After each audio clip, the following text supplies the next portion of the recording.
As the initial step, we need to set up the general design for the Gantt and settings worksheet. For the Gantt worksheet, we start by setting up the header rows for our input and Gantt chart area. We select these two rows and decrease the general text style to size 10, make it bold and aligned to the center and middle. After that, we select the range B13 to W13 and give these cells a green fill, as this is the row where we're going to put all the single column headers into.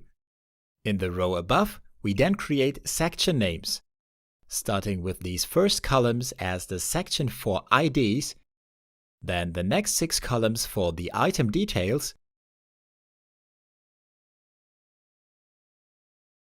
then column K to T is where the actual planning will happen,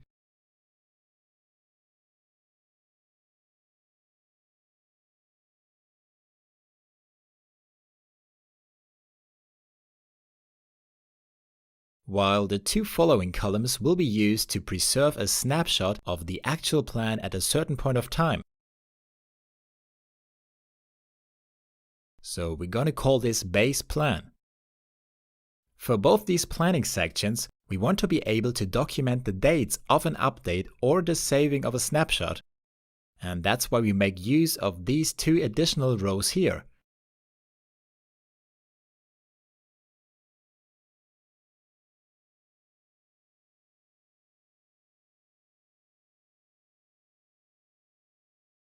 Make the font for the input field a bit smaller,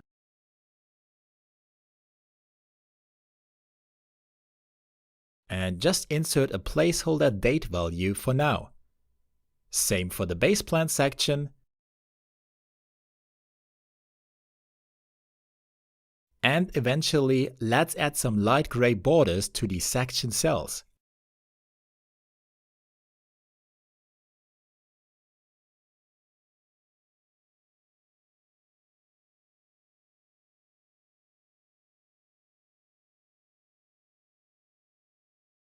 For the single column headers, we set the general font color to white and increase the row's height as we need a bit more space here.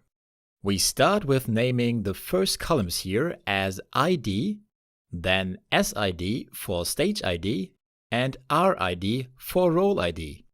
All of these columns in the ID section will be automatically calculated, so let's color them according to the legend that I have prepared up there and give these cells a lighter green fill. Then the columns for the item type and description are the first actual input columns. This one will be a special column that only contains the indicator colors, so let's give that one an even brighter green fill.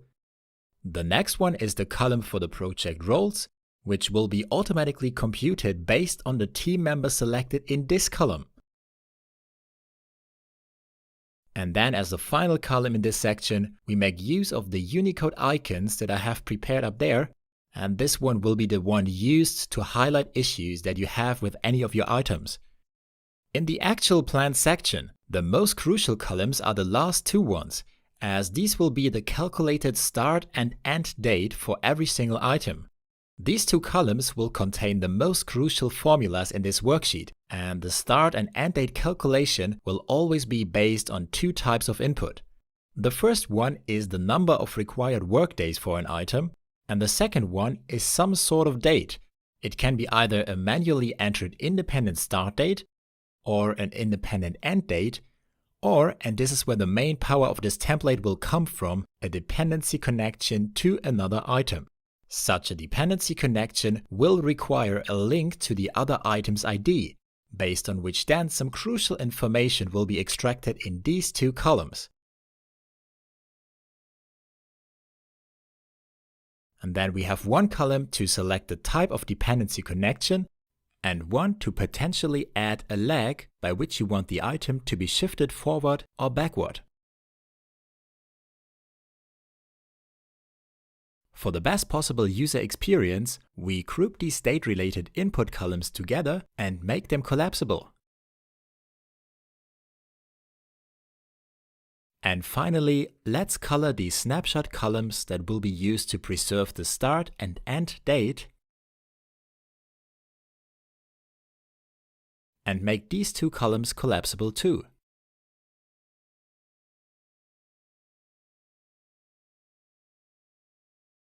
The last column will be used for the progress tracking, so let's put a percentage symbol in there. Now this is the perfect time to quickly adjust the size of the columns to match the expected size of input.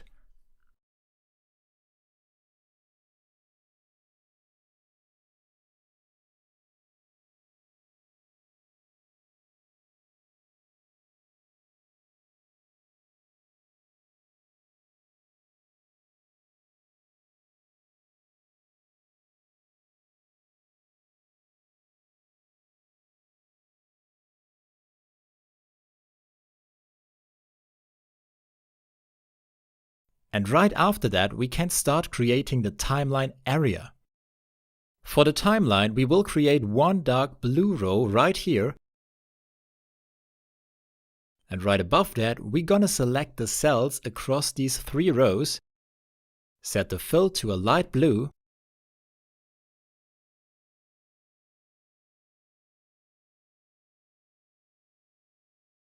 make the column really tight, and then merge these 3 cells together. Set this option to rotate text up, text alignment to the top, and the font size to 8. And now we can just select the whole column and transfer this specific formatting to as many subsequent columns as we wish using the autofill function. And that's already it for the basic design of the header and timeline section here. Wonderful! For a cleaner design, let's hide the default grid lines and add a way better looking custom formatting instead.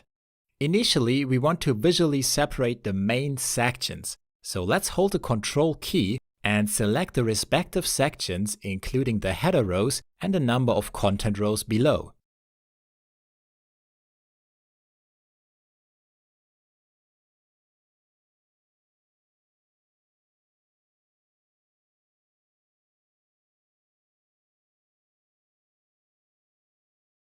With all these selected, we go to the Home tab, open the Border menu, and click on More Borders.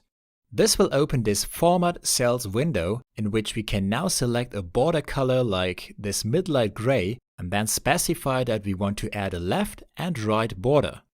The overall spacing in this sheet here is aimed to perfectly fit into the open window, with the actual planning section fully expanded and the base plan section collapsed. So let's do that.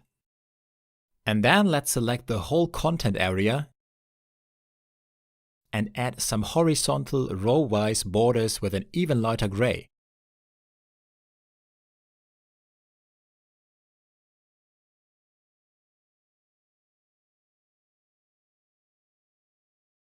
Perfect! The basic timeline design and size is already defined, so we now know the ideal position for adding a top right settings button that will let us jump straight to the settings worksheet. For the button, we merge these 6 cells, set the text alignment to center and middle, add a white border around them,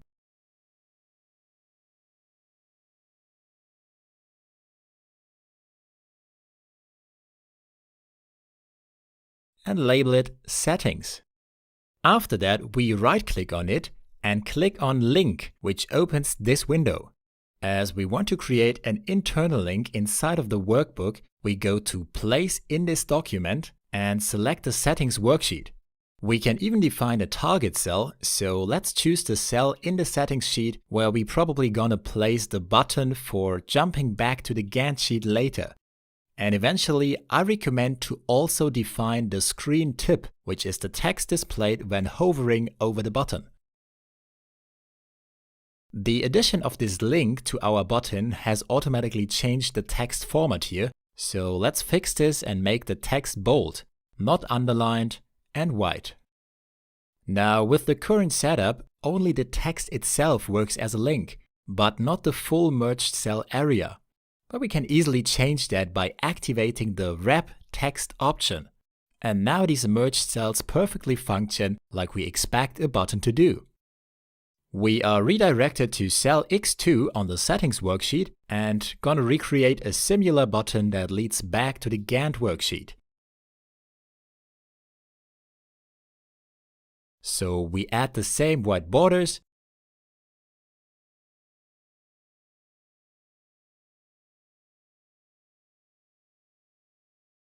call it Gantt, add a link to the Gantt worksheet,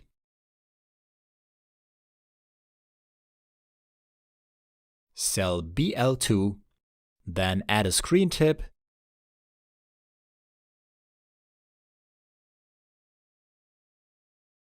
and apply the required formatting.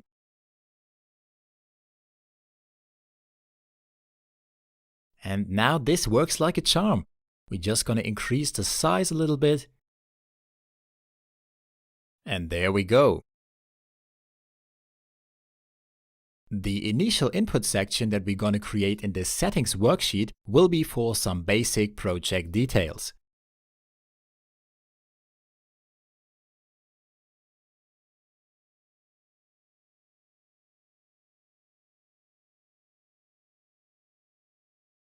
We add some gray borders around that section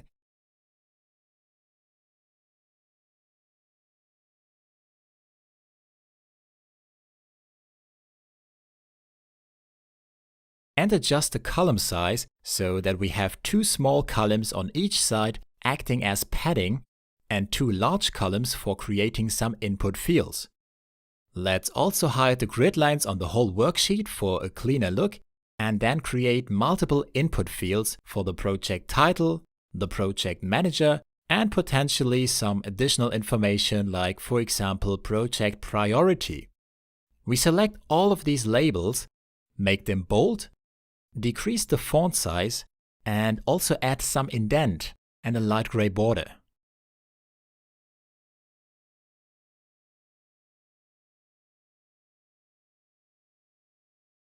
And then these cells are the actual input fields, which we highlight by adding a light green fill and a similar font size and indent formatting. Let's enter some example values here. The first 2 are simple text fields, and the project priority field is a good opportunity to quickly demonstrate how to set up a drop-down list as one form of data validation for a controlled list of input values.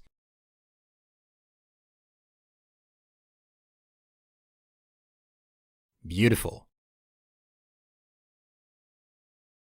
For now, we will reference the project title and project manager directly in the Gantt worksheet.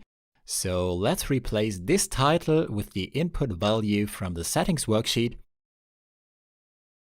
And then let's jump over there, add a green label,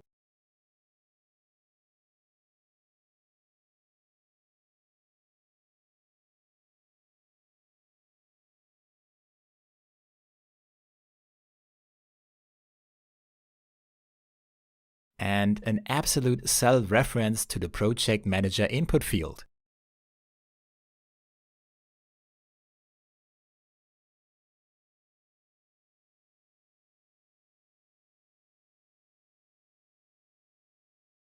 Just like the project manager, we also want to display the project timespan,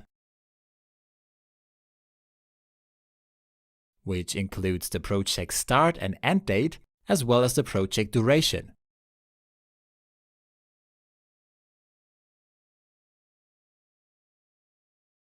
For now, we're only gonna enter an example date value for the project start date and some placeholder values for the project end date and duration. But later in this tutorial, we're gonna transform this into a dynamically computed timespan. For now, we only need the project start date as we need it to set up the timeline values, which basically means that we reference it as the initial date in the timeline and of course make sure it has a clean date formatting.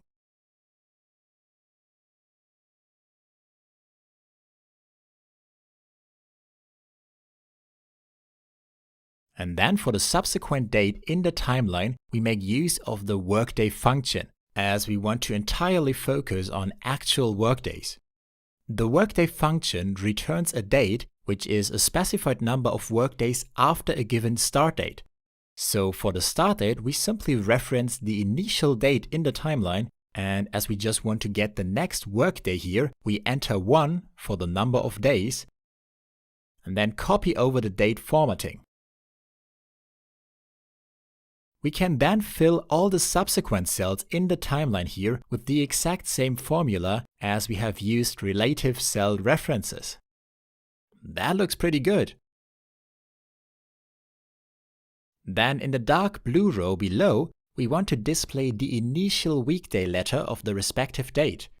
For that, we make use of the text function, which is perfectly suited to apply a specified text pattern to a date. So let's reference the date in the cells above and specify the pattern as DDD, which returns the initial 3 weekday letters. As we are only interested in the first letter, we're gonna wrap this formula with the left function to cut off the first letter from the left. Let's just decrease the font size and add this formula to all the subsequent cells. And that perfectly demonstrates that the timeline dates really only cover the default workdays, which are Monday to Friday. Amazing! As the final step of this initial setup, I want to dynamically structure the timeline and chart area based on weeks. So I need to create a visual separation between the weeks that still is correctly displayed even if the timeline is shifted to the left or right. For that, let's create a dynamic name reference first that dynamically references the date cells in the timeline. We select the initial timeline date cell, go to the Formulas tab, and click on Define Name. The name of this reference will be simply date. We set the scope to this worksheet only, so this name reference will only be valid in this Gantt worksheet.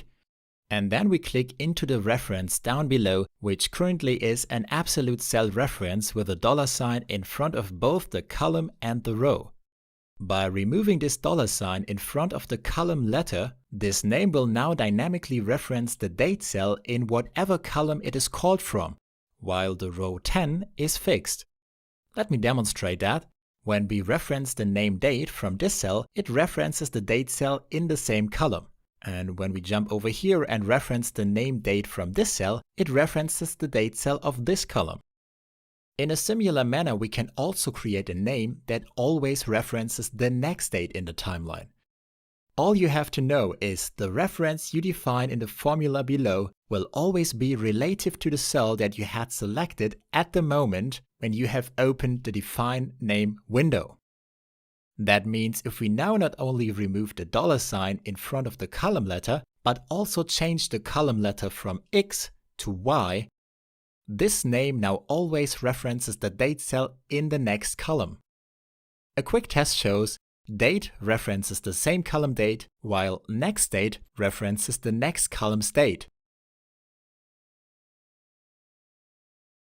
We can now define a simple logical test.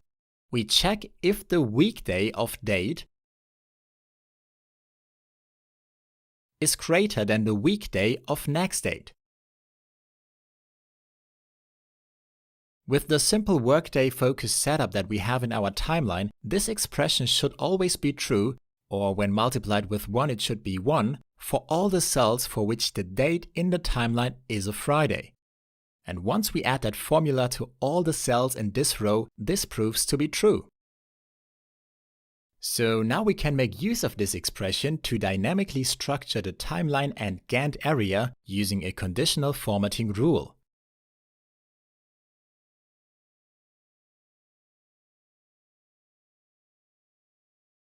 We select the option Use Formula to determine which cells to format, and pass the formula that we have just created to identify all the cells for which we want to have a light gray right border.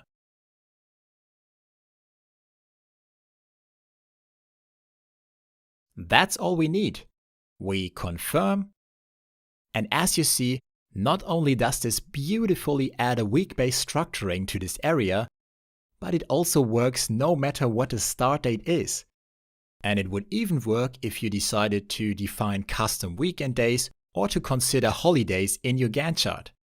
Now let's focus on the basic item details.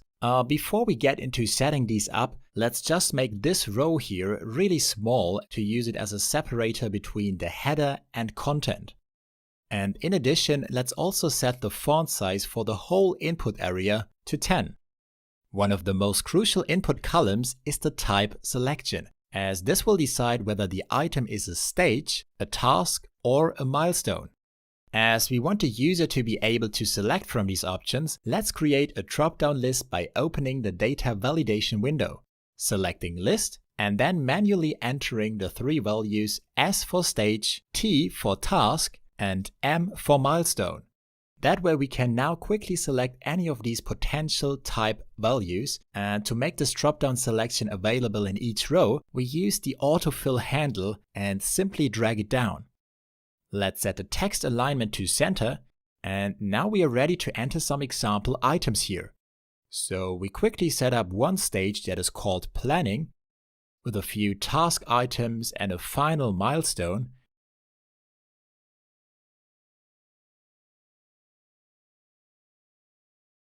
And then a second stage called implementation, with a similar inner stage structure.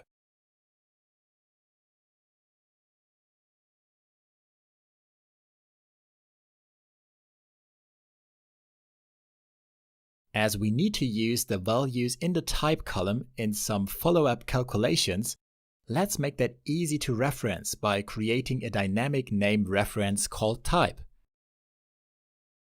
We set the scope to this worksheet only, and this time, unlike for the date name reference, we're gonna remove the $sign in front of the row number in order to make the row dynamically change to whatever row this type name is referenced in. Any formula we're going to use this value in will now be much easier to build and to understand.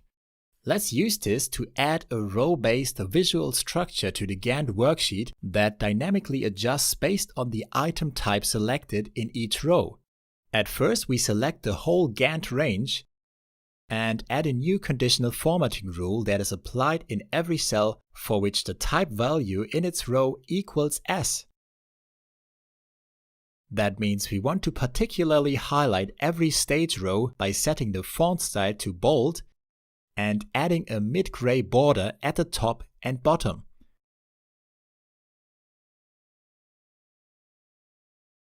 You see, this is instantly applied and beautifully highlights every row for which we select stage as the type. To even further emphasize the fact that all the tasks and milestones are sub-items of the stage, we also want their names automatically indented. For that, we create an additional conditional formatting rule for this specific column. This time we want to automatically format all cells for which the type is either T or M. And to create the indented format, we need to go to the Number tab, jump straight to the custom category, and here comes a pretty cool trick because you can represent a text value in a cell by using the @ symbol, and then we can simply add some space characters in front of that to create the indentation. As you see, this works beautifully, and now we have a clear visualization of the hierarchical structure of our items. On top of all that, a powerful way to visualize the difference between stages and their sub-items is the indicator color column. We can quickly set up the default color indicators by adding two conditional formatting rules to this column. One that's applied whenever type equals S. In that case, we want to have that darker gray as the fill color. Let's just make this a bit tighter. And then we add another rule that's applied whenever the type is T or M. And that one will add a lighter gray fill color. Beautiful. For an even cleaner formatting, you can remove the border formatting for this particular column. And as the last part of the basic item details, we also want to set up another really simple column, the column that allows you to highlight issues. Here, the input selection will be pretty simple. We're gonna set the text alignment to center and then create a drop-down list that contains this one symbol. That way, you don't have to type in anything manually here. You can easily select the symbol for any item that has an issue, and once that issue is solved, just use the delete key to remove it again. Simple as that. Now, these were the basic item details for which we only had to set up either static drop-down selection or simple input fields. For the role and team member column, however, we're gonna set up a really advanced, smart and scalable role and team management system that will allow us to manage up to 8 project roles and an unlimited amount of team members in the settings area. So let's jump over to the settings worksheet and create a new section for the project role type management, which will require a total of 5 columns. Let's change the header to a different color, for example this beautiful green, and add the same gray borderlines that we already used for the project details section.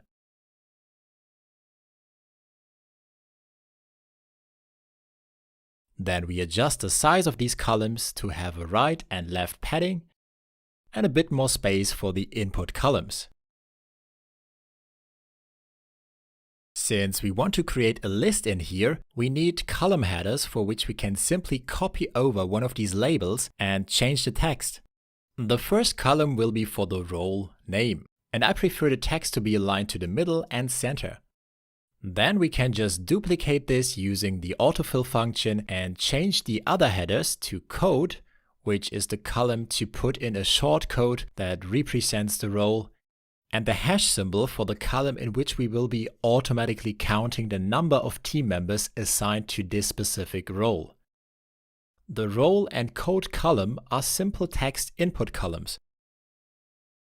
So let's give them a light green background. And as the count column will be a calculated column, we just set the background to a light gray. I guess it's time to add some example roles in here. The number of input rows is intentionally limited to 8 for 2 good reasons. First of all, the key idea of these roles is to group your single team members into functional groups in order to remove complexity and get a better overview in case you have a large team. And the second reason is, for a good visualization of different roles with different colors, it is required to have a limited size of the color palette in order to keep them somehow distinguishable. The great advantage of this approach is because we will do the coloring on this role type level, with each role able to have an unlimited number of team members assigned, we could potentially add an unlimited number of team members to the whole project. That's the reason why the project team management section will contain a much larger list. The initial input column will be for the team member name, the second column for the role assignment, and then the third calculated column for automatically displaying the role shortcode. So as I said, we could potentially make this list as large as we want, but for now I'm gonna make it roughly 30 rows so that it still fits onto the screen. Eventually, to close the section at the bottom, let's add these gray borderlines.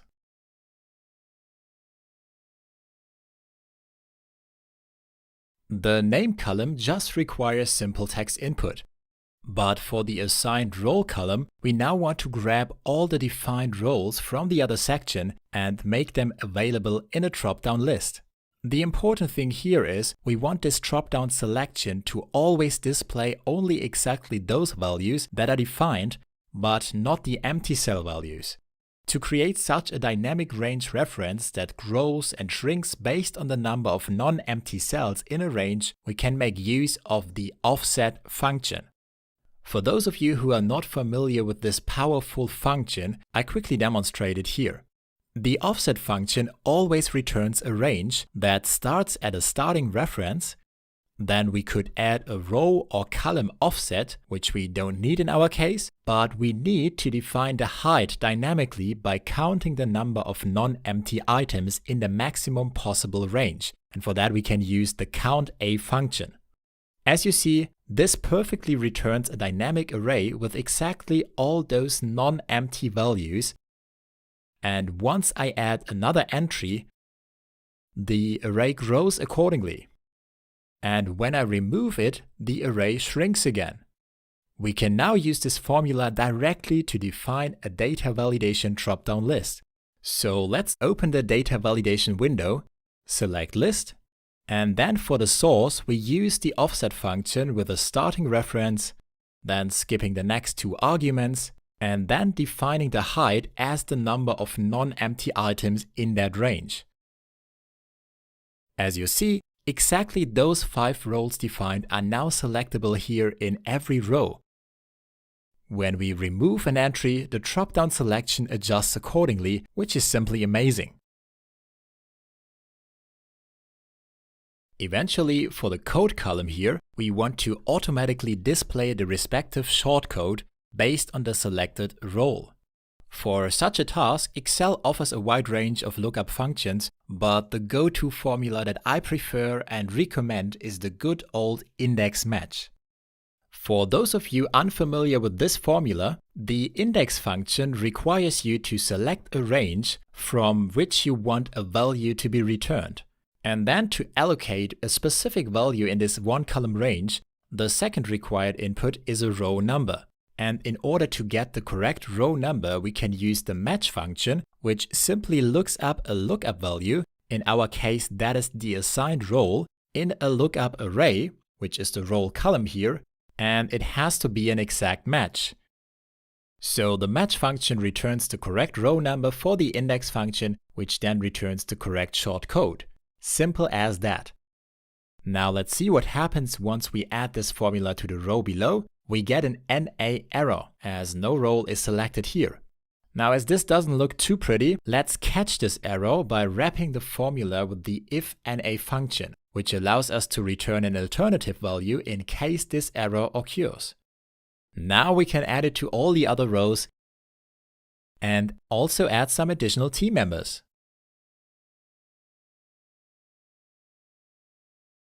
You see, the correct code instantly appears once we assign one of the defined roles. That is amazing.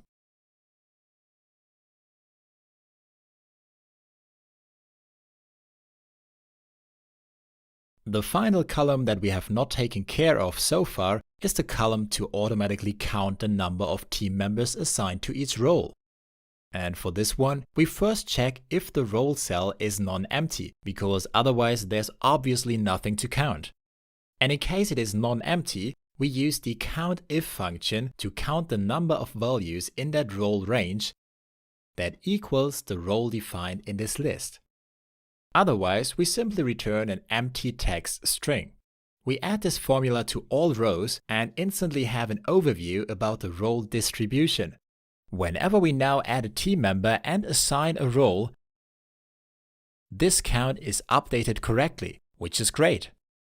Eventually, to give both these lists a more list-like appearance, I like to add some white separating horizontal borderlines between the cells.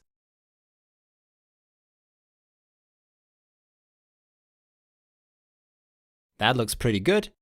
And now we are ready to jump straight back to the Gantt worksheet where we're gonna make use of these smart lists. Over here, we now want to be able to select a team member via a dynamic drop-down list and then automatically display the according role right next to it. Let's add this team member drop-down list by applying the same exact technique that we have used just a minute before. So again, to create a dynamic range reference, we enter the offset function with the first cell in the name column of the team member section. Then we skip the next two arguments and then use the count_a function to count the number of non-empty cells in the whole team member name column. Now we can easily assign the defined team members to these task and milestone items. And in order to automatically display their respective role, we only need to look up the selected name in the project team member list and return the role shortcode. For this, let's first set up a dynamic name reference for the team member, just as we did before for the type. Call it team member, scope is this worksheet, and to make it dynamic, we're gonna remove the $sign again. And then to look up the respective row, we define an index match formula that is wrapped in an if-NA function. The return array is the shortcode column of the project team member list. And to get the correct row, we apply the match function to look up the team member in this name column as an exact match. In case this returns an NA error, let's just return an empty string again. And once we add this formula to all the rows using autofill, we see that this perfectly works. Let's just decrease the font size and change the color to a gray tone. And also add some indent. We can even increase the size of this column a little bit. And now this is an almost perfect implementation of this team member and role assignment. There's only one last thing that I want to add to this feature to make it fully complete. For this, I jump back to the settings worksheet and I see at first we need to delete one column here to make the Gantt button come back to its original place, as we obviously have added one additional column in the process. Okay. Now the thing I want to add is a user-friendly way of removing team members from the project, which might happen from time to time. Removing a team member like Lin here is no problem. But what if the team member you deleted here is currently assigned to an item in the Gantt worksheet? Well, you see the role is empty because the lookup results in an NA error, but the name is still written in the cell. So I think it is very helpful to visually indicate that this team member is no longer part of the team and the item potentially has to be reassigned. So my idea here is to add a conditional formatting rule that checks if a match function lookup of that name in the name list returns an NA error using the isNA function.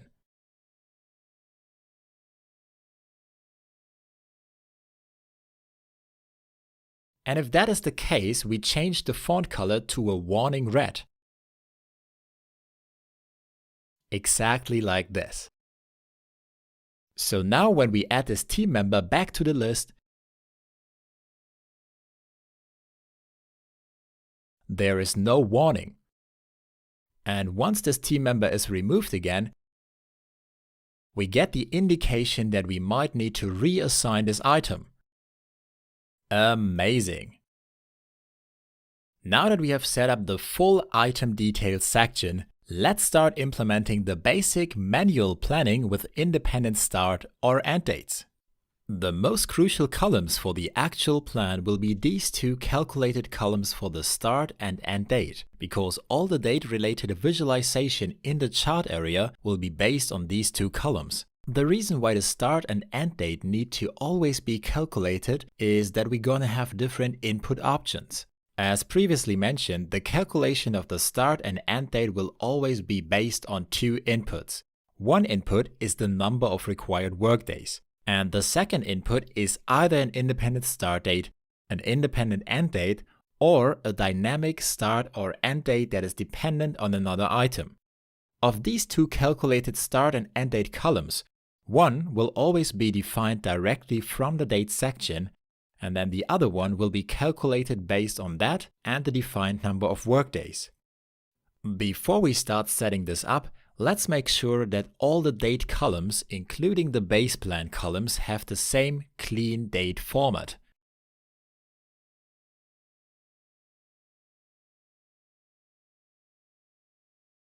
I prefer this custom date format, and for the workday column we make sure that the content is aligned to the center.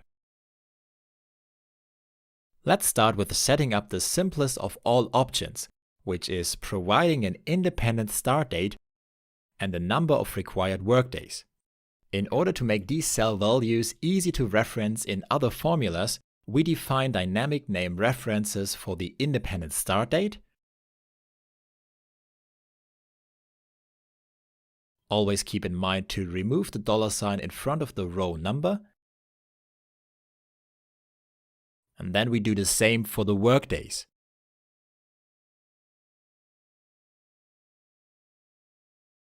But this time we not only make it dynamic, but we also want to make sure that this name reference will always have a default value of 1 in case the cell is empty. We can easily do that by returning the maximum of the cell value and 1. This has two big advantages. First of all, it is guaranteed that an item will become instantly visible once either a start or end date is provided, even before the number of workdays is entered. And second, we don't need to actively enter a workday number for milestones, as we will need to reference the calculated plan start and plan end for the Gantt chart visualization. Let's also add dynamic name references for these. I explicitly call them plan start and plan end, as these will be the ones that will always represent the actual plan in one constant place. Alright, the formula for the plan start in this scenario is pretty simple. We first check if the independent start date is non-empty, and if that is the case, we return the independent start date, otherwise an empty string.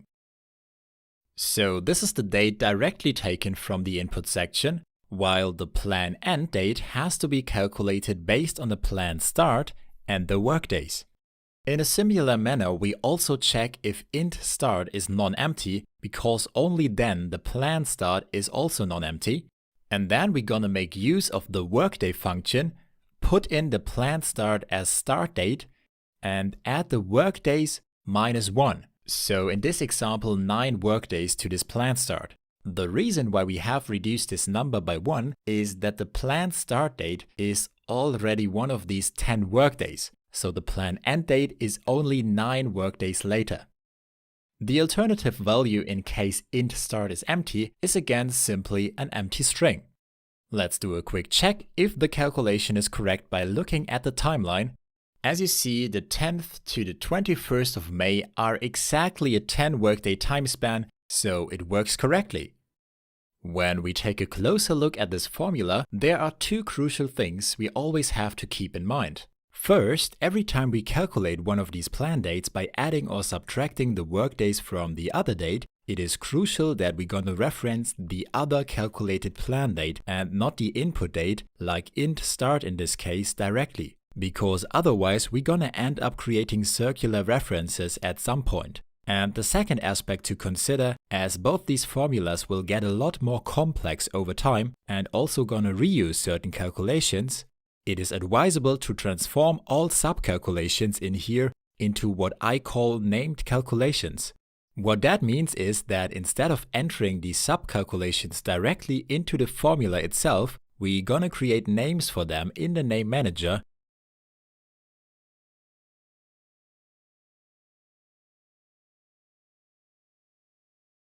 and only have to reference the name in the bigger formula for the same exact result.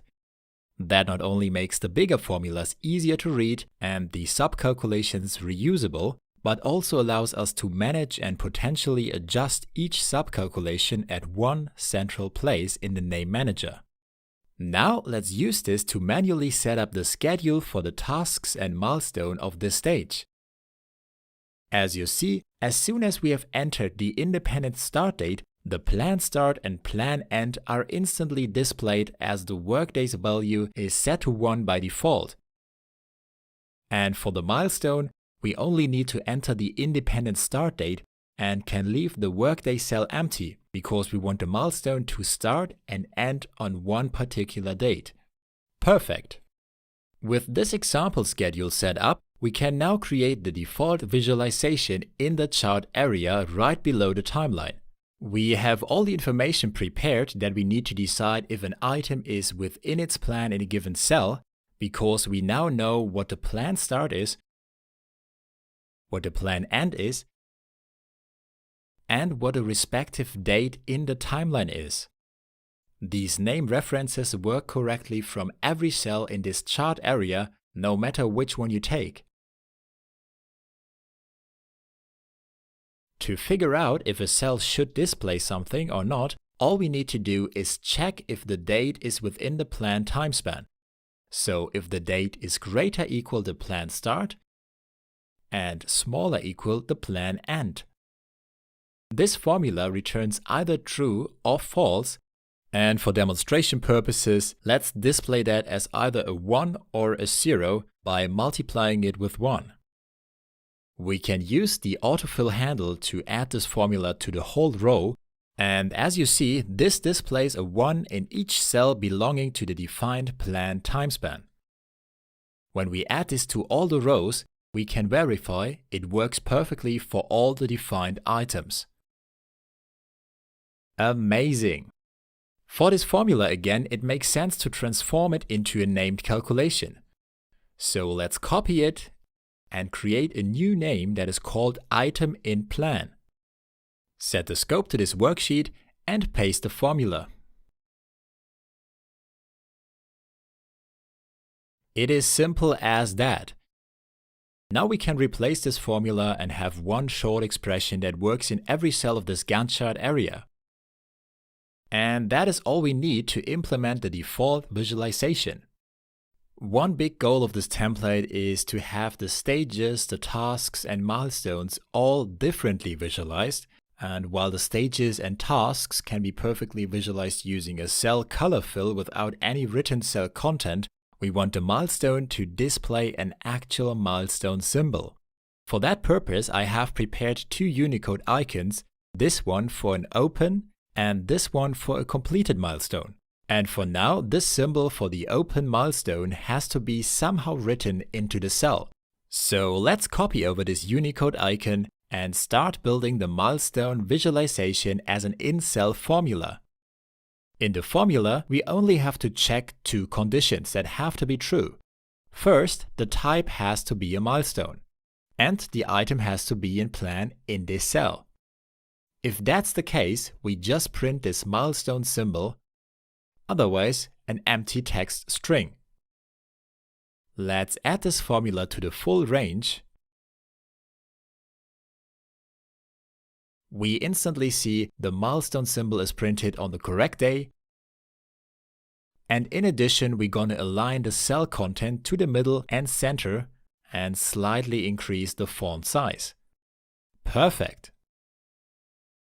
For the stages and tasks, on the other hand, we want to create Gantt bars by filling the respective cell backgrounds with some color. And for that, we can directly jump into the Conditional Formatting Rule Manager and create two new rules. Let's create a default rule for the stages. Just like for the milestones, this formula checks if the type is a stage and if the item is in plan in the respective cell. If both these conditions are true, we want to add this darker gray background fill color to the cell. Let's apply this rule, and you can see the stage is now perfectly visualized as a dark gray bar. So let's move this rule down in the rule order, which simply means that this rule is now applied after the two other rules. And then we duplicate this rule to create a similar rule with a lighter gray for the tasks. Once we apply this rule, both the stages and tasks are now beautifully visualized. The only thing left now is we also want a similar gray coloring for the milestone symbol. So let's jump back to the Conditional Formatting Rules Manager, duplicate one of these two rules, then change the type condition to milestone, and this time we don't want to control the cell fill, so we clear that first. Instead, we jump to the Font tab and change the font color to this darker gray. I decided to make this milestone symbol color match the stage color to better stand out. And once applied, now all these type visualizations are in perfect harmony. Beautiful! Now, before we close this Conditional Rules Formatting Manager, I need to show you two concepts in here that are crucial in terms of worksheet efficiency. At first, always add a check in this stop if true checkbox if a rule and all the following rules are mutually exclusive. What that means is, in this case, if the stage coloring rule here is applied because its conditions are true, then the two following rules don't have to be checked because they cannot be true at the same time. That will save you a lot of computational resources, especially with a larger number of rules in here. And the second concept somehow builds upon this stop if true feature and is even more crucial. When we take a look at these default coloring rules, we see that each of these does the same item in plan check. That is super inefficient as we do the same condition check over and over again. And to avoid this, we can add one additional rule that does this item in plan check once at the beginning, and only if the cell passes this test, we continue with looking at the following rules. That's why I call this a stopper rule, because what we do in this new rule, we're gonna check the opposite of the condition that we want to be true. So in this case, we check if not item in plan. We don't need any formatting here, just click OK, place it right on top of these coloring rules, and then activate that stop if true checkbox. So now if the item is not in plan in a cell, the following rule conditions won't be checked because it is not required. And this stopper rule now allows us to simplify the coloring rules by removing the item in plan condition. And that leaves us with the type check here.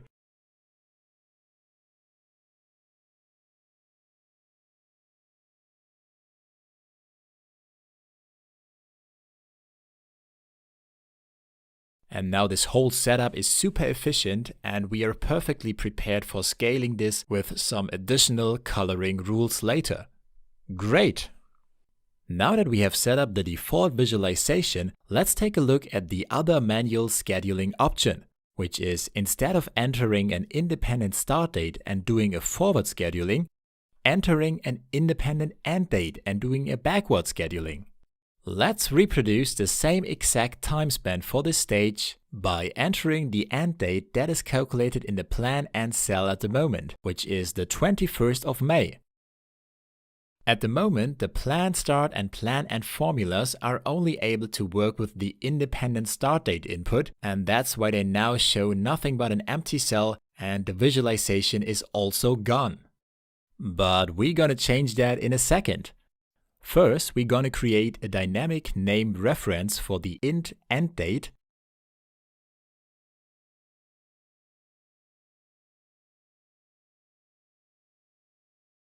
And then jump straight into these formulas.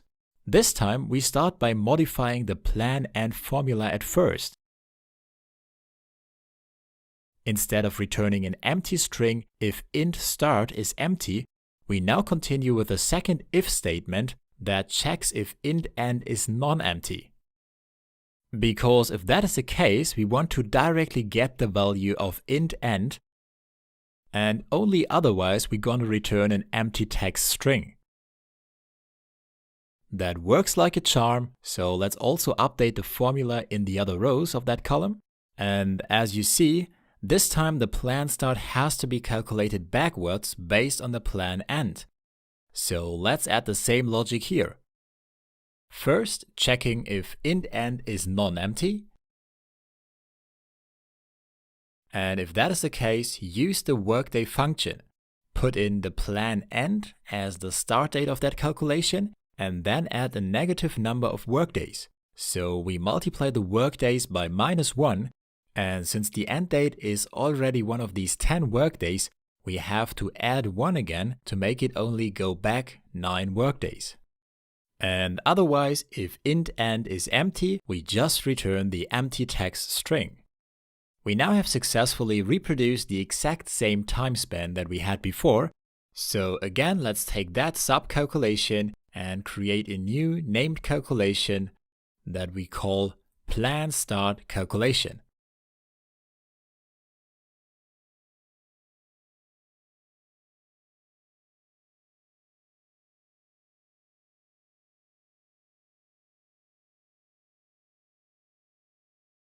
Let's update the other rows in the plan start column and test if it works in the other rows just as fine.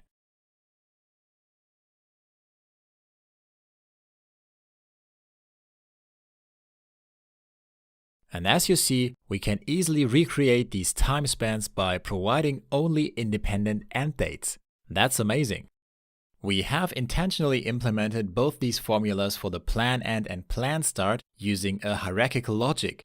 That means these formulas are written in a way that the int start value will always override the int end value. So once we enter an int start value, the int end value will just be ignored. That is really important as it makes sure that there is no confusion which value is taken if multiple input dates are provided at once. However, at the moment this logical hierarchy is not instantly obvious when only looking at the int start and int end columns. So what we do to make this super intuitive is we're gonna add a conditional formatting rule to the int end column that simply checks if int start is non-empty. Because if that is true, then the int end value is basically inactive, not used, and we indicate that by giving it a mid-gray font color. There we go. Now when I enter an int start date, the respective int end date is automatically grayed out, and I instantly know which one of both is currently active. Let's overwrite the stage and task items with the original int start dates,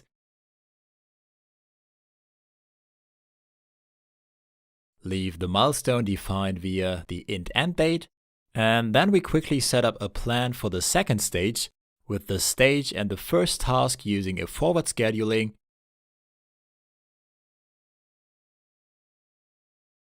and the other two tasks being backward scheduled. Here you can perfectly see how the bar now grows backwards as soon as we set the number of workdays to a number that is bigger than 1. Same for the next task. And for the milestone again, it is enough to only provide a date. Great!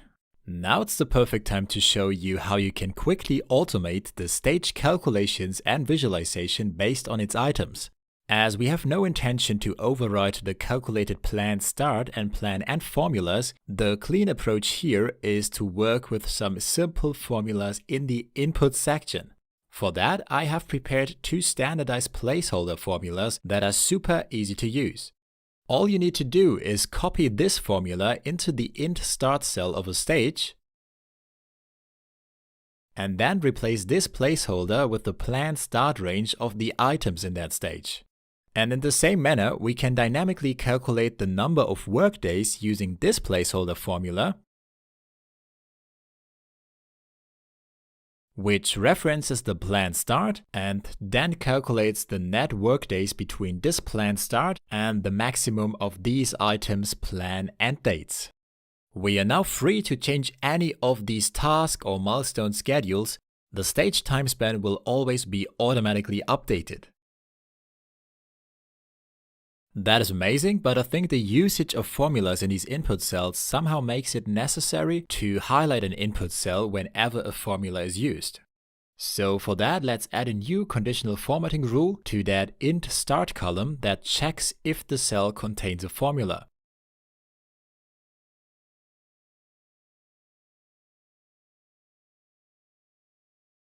Let's make the cell reference fully relative.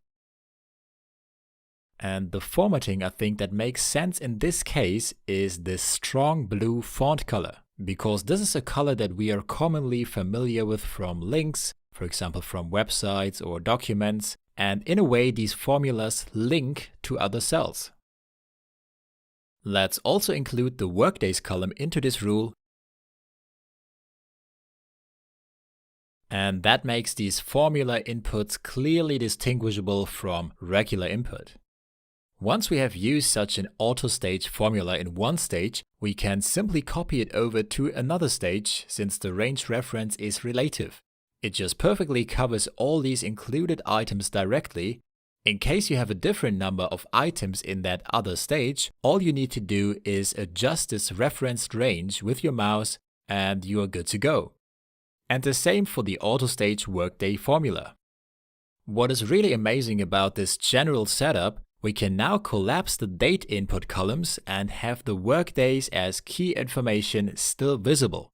And now whenever we adjust the number of required workdays for a task, there is no need to manually update the stage workdays as they are updated automatically.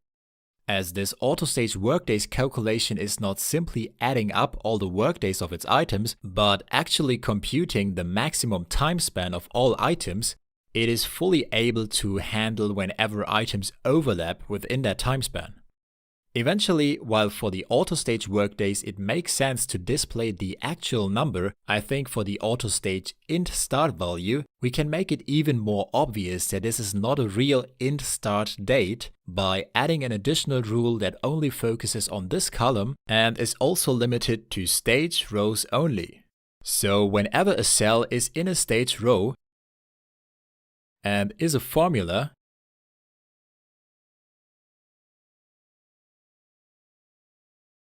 instead of displaying the date itself, a really cool trick is to just override it with a text value. So no matter what the date is, it will display the text auto. Let's set the text alignment to center. And I think that is a beautiful and intuitive setup. This manual planning with independent start or end dates is pretty helpful, but it is nothing compared to what we're gonna build now. Because now we're gonna add the core feature of this template, which is an intuitive and super powerful dependency engine that allows you to make your project plan fully dynamic.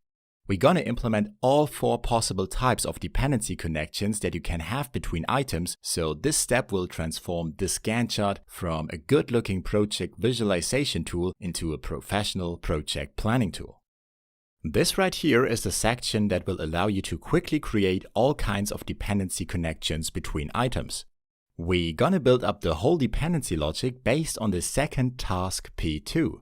Now, instead of relying on one of these manually defined independent dates, we're gonna make that task dependent on task P1. So let's clear all these inputs for the subsequent items, remove the independent end dates, and since we want to make this task P2 dependent on the task P1, we're also going to remove the independent start date for this one. The workdays can just stay in there as we're going to use them in the same way as we did before. Let's also temporarily move the timeline 1 week to the right so that not only the forward-looking dependencies, but also the backward-looking dependencies are instantly visualized once they are implemented. The key idea for making an item dependent on another item is that you will have to link to the other item's ID. This obviously requires us to create a reliable ID system in advance. And for that, we start by defining a dynamic name reference for the cells in this column. Call it ID, set a scope, and as usual, remove the $ in front of the row number. As we don't want to manually enter any IDs, we somehow need them to be automatically created and self-sustaining in case we insert or delete a certain row. That means we want to have an ID system in which each ID dynamically represents the position of its items row in the whole list of items as a unique number. The straightforward solution of simply entering and autofilling a sequence of numbers directly is not sufficient in that case, because as soon as we insert a row and use the fill down option, we get duplicates in here and would need to manually update all the subsequent IDs again. In the same manner, setting the first ID to 1 and then for all subsequent IDs just referencing the previous ID and incrementing it by 1 is also not fully working, as the ID below the inserted row unfortunately keeps referencing the same ID. In addition, both of these very simple solutions would get absolutely destroyed as soon as you delete the initial row. So we have to create something that is way more robust and self-sustaining. The key for achieving that is to give each cell all the information about the previous values in its column. We can easily create a named range that we call prev_col_range, short for previous column range, and define it as a range starting from the header cell and ending at the cell right above. At the moment, this is a fixed range, but removing the $ in front of the last cell's row gonna make this a range that will dynamically grow and shrink depending on the cell from which it is referenced. Furthermore, as we might make use of this in other columns as well, let's also remove the dollar signs in front of the column's letter. Whenever you have defined a name that refers to a range or cell, you can easily check what it is currently referring to by opening the Name Manager, selecting the defined name, and clicking into the formula below. You see, with this cell selected, it refers to the exact range that we need. The reason why we included the header in here is because that ensures that even if we insert a row on top of the initial row, it will become part of that range and not be excluded. Now we can use that to enter the formula that will dynamically create the correct ID for each row. In this formula, we first need to check if this is the initial row in the list of items. That's the case whenever the row of the cell itself equals the row of the header plus 2. 2 because we have this separator row in between, so the initial row will always be 2 cells below the header cell. If that is the case, the ID has to be 1. And for all the subsequent cells for which that is not the case, we simply compute the maximum of the previous column range and increment it by 1. Simple as that. Let's drag the autofill handle down to add it to all rows in this column, and that looks good so far, but the actual power of this becomes visible once we insert a row and fill the values down. You see, all the ID values get perfectly updated to correctly represent their new position in the list. Even if I would insert a row above the first row and use the Fill Up option, it is also correctly updated. So that gives us an automated and robust ID system that is not instantly destroyed whenever we forget to manually update it. Now we can jump over to the dependency section and make task P2 link to the ID of task P1. This link should always be created by actually referencing the respective ID cell in order to make sure that the linked ID number is correctly updated in case the other item's ID changes due to an inserted or deleted row. To help you instantly see if the linked ID is an actual cell reference and not just a fixed number typed in, we make use of the conditional formatting rule that gives the cell content a blue font color in case it contains a formula. We increase the range by adding a comma and selecting this column. And now this referenced ID is colored blue, which tells us it links to another cell. A super powerful advantage of referencing the other item's ID is that it couldn't be easier to make this task dependent on a different item, because you can simply click into the cell and drag the reference to another ID. Okay, now that we have found a way to create a robust link to another item's ID, let's make this cell value dynamically referenceable as d.id, where the D stands for dependent. And the initial thing that we want to do with this ID is to extract some fundamental information about the other item. The first information we are interested in is the position of the other item. So is it positioned above or below this item's row? This information can be really helpful as an indication for either a forward scheduling dependency or a backward scheduling dependency. And to indicate that visually, we're gonna make use of these two Unicode arrow icons. The formula for this is quite straightforward. At first, we check if d.id is non-empty. And if that is the case, we only have to check if d.id is smaller than this item's ID, which means it's positioned above this item, and we insert a placeholder for arrow up. And alternatively, in case did is greater than this item's ID, the other item is obviously positioned below this item, so here we want to display the arrow down. And as fallback option, we just return an empty text string. Let's jump to the Unicode icons and copy over the arrow up, paste it to replace the placeholder, and then we do the same for the arrow down.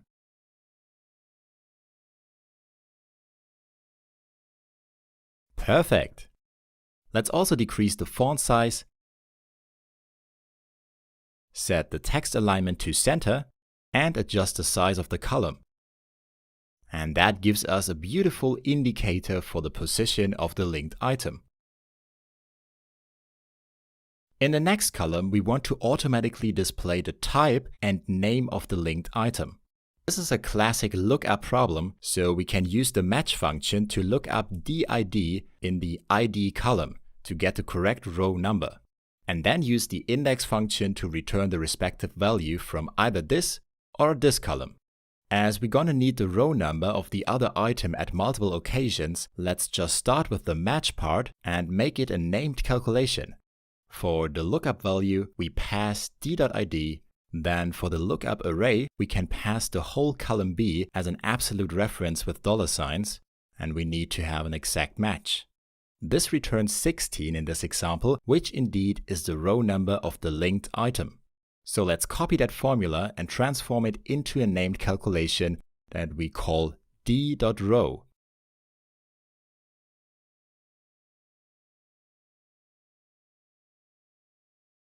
Perfect. For extracting the other item's type, we use the index function to take a look at the column E and return the value from the row calculated in d.row. That seems to work correctly. Let's change DID to reference the milestone. That also works like a charm. So we can save this calculation as d.type.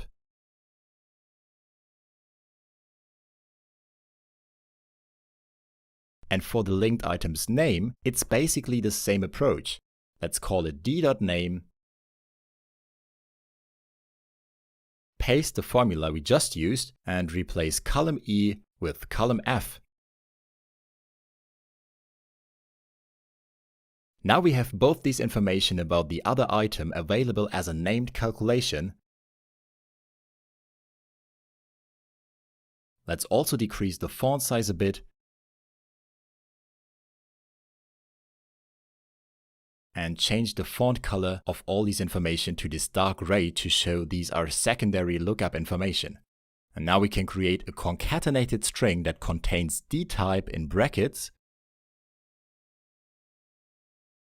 followed by dname. Amazing! But once we add this to some rows that have no DID reference, this will result in an NA error. So in order to catch this and potential other errors, let's wrap this expression in an if error function. One additional aspect to consider is that the other item's name could potentially be way longer, like this for example, so the extracted text in the D item column would extend into the subsequent columns. And to avoid that, I recommend to adjust this formula. Instead of just directly printing the full name, we're first going to check if the length of this name exceeds a certain threshold, for example 7 characters.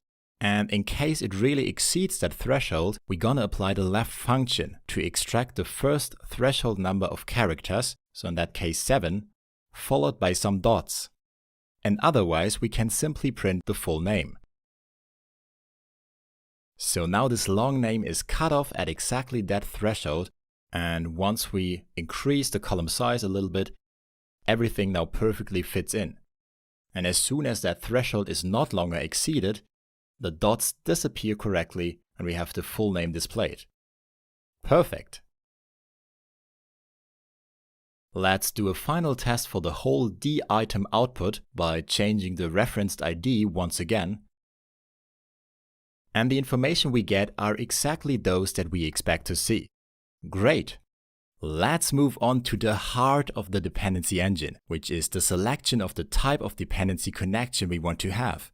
In the column d.con, we add a drop-down list that lets us select one of 4 different connection types: finish to start, start to start, start to finish, and finish to finish. The first letter always refers to the other item and the second letter to this item. So finish to start means that this item starts the next day after the other item has finished. So the planned start date of this item is determined by the planned end date of the other item. And as this makes the planned start tied to another date, an increasing number of required workdays will make this task grow forward. Start to start means that this item starts the same day the other item starts. So this item's plan start is tied to the other item's plan start, which also means it grows forward with an increasing number of required workdays. Start to finish now means that this item has to finish right before the other item starts. So this time the plan end date of this item is tied to the other item's plan start date, which means an increase in required workdays makes this item grow backwards. And eventually finish to finish means that this item finishes the same day the other item finishes, so this item's plan end date is tied to the other item's plan end date, and with an increasing number of required workdays, it also grows backwards.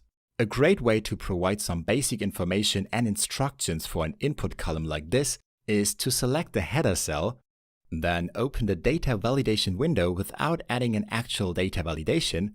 What we are interested in instead is the Input Message tab, which allows us to enter an informative message that is displayed whenever this cell is selected. I'll just enter some basic information about the 4 dependency connection types. And now this information is available here whenever I need it. The column next to this will allow us to define a leg, by which we want this item to be shifted to the right in case we have a positive value, or to the left with a negative value. Let's set the text alignment to center for both these columns. Adjust the column size.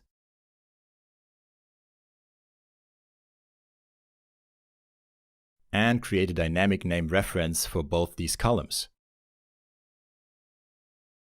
We call the first one d.con and make the row relative, and then we do the same for d.lag.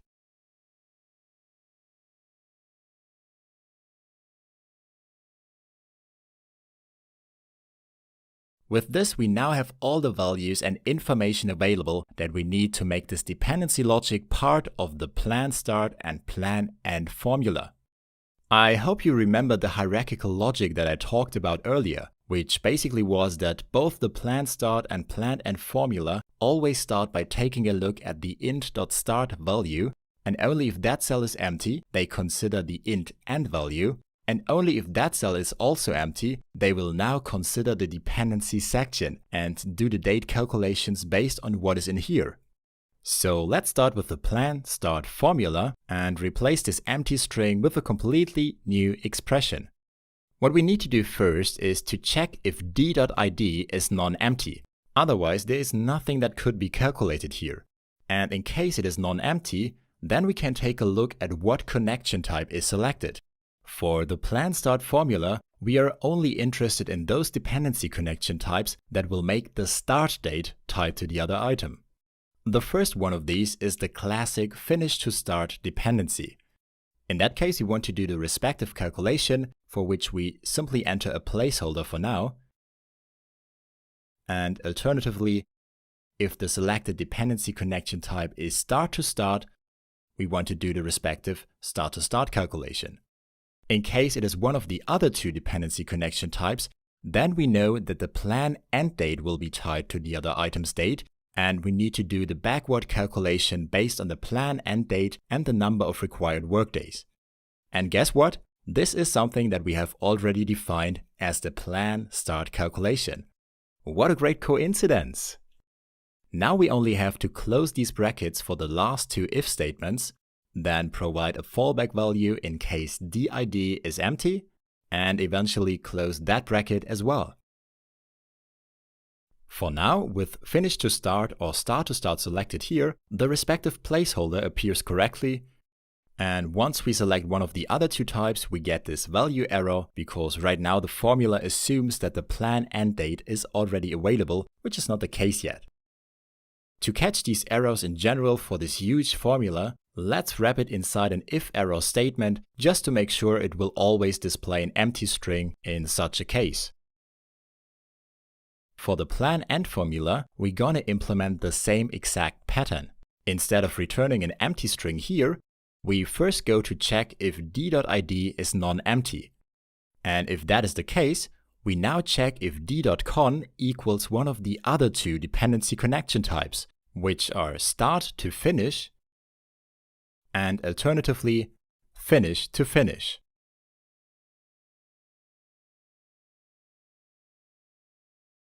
Otherwise, in case it is one of the other two values, we need to calculate the plan end based on the plan start and the number of required workdays, which is already covered in the plan end calculation.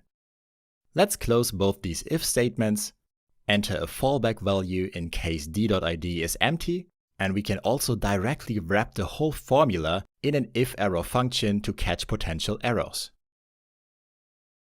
The basic logic of when to do which calculation is now implemented. When switching between different values of dcon, the placeholders perfectly show us which of the plan start or plan end is the one that is calculated based on the other item. This allows us to proceed with replacing these placeholder calculations with some actual calculations. And for the beginning, we're going to remove this lag value here to avoid any confusion. For the finish to start calculation, we need to set the plan start date to the workday after the plan end date of the other item. So we want this date to be one workday after this one, plus a potential lag. The workday function is the one that allows us to do exactly this calculation. We only need to somehow grab this value, but as we already know the row of the other item, we can simply return this value using the index function by entering column T as the return array and d_row as the row. With this, we now have a start date defined in the workday function and only need to specify the number of workdays we want to add to this date.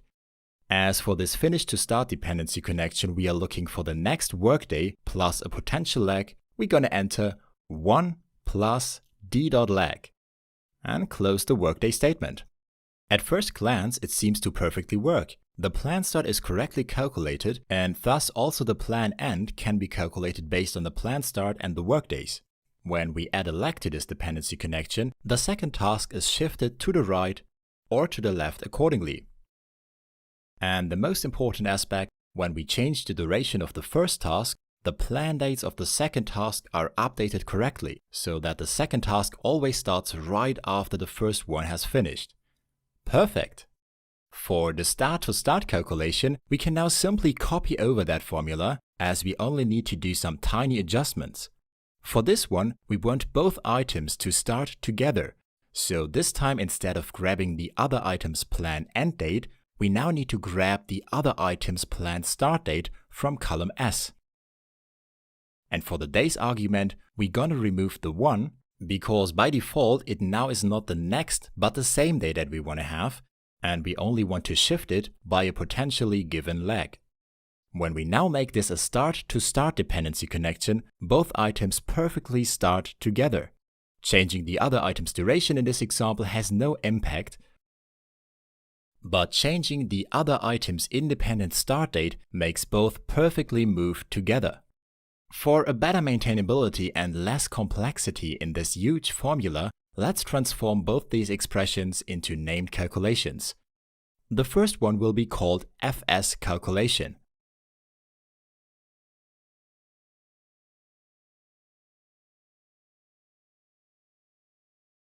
And the second one accordingly, ss calculation.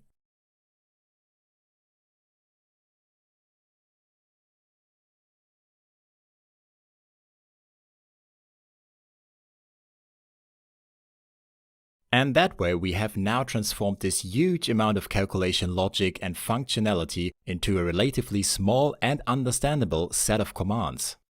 Let's jump right over to the plan end formula, because here we're now going to create similar expressions for these two dependency connection types. For the start to finish calculation, we now want to have the plan end date of this item one day before the planned start of the other item, plus a potential lag of course. That means we're gonna make use of the workday function again, and as the date to start with, we're gonna grab the other item's planned start by applying the index function to column S with d.row as the return row.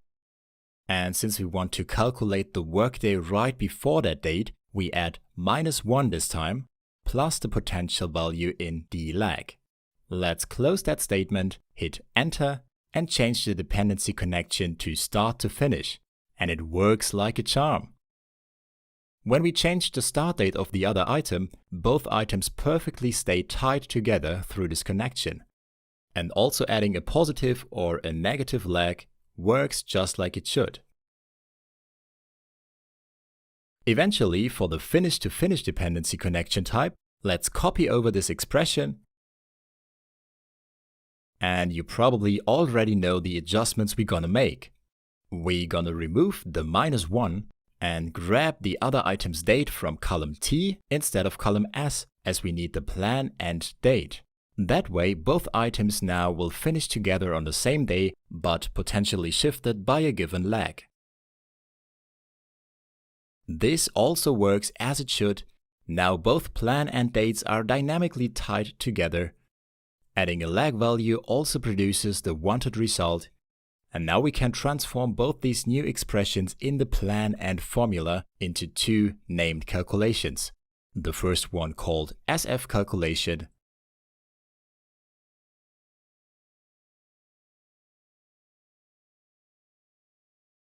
and the other one accordingly, FF calculation.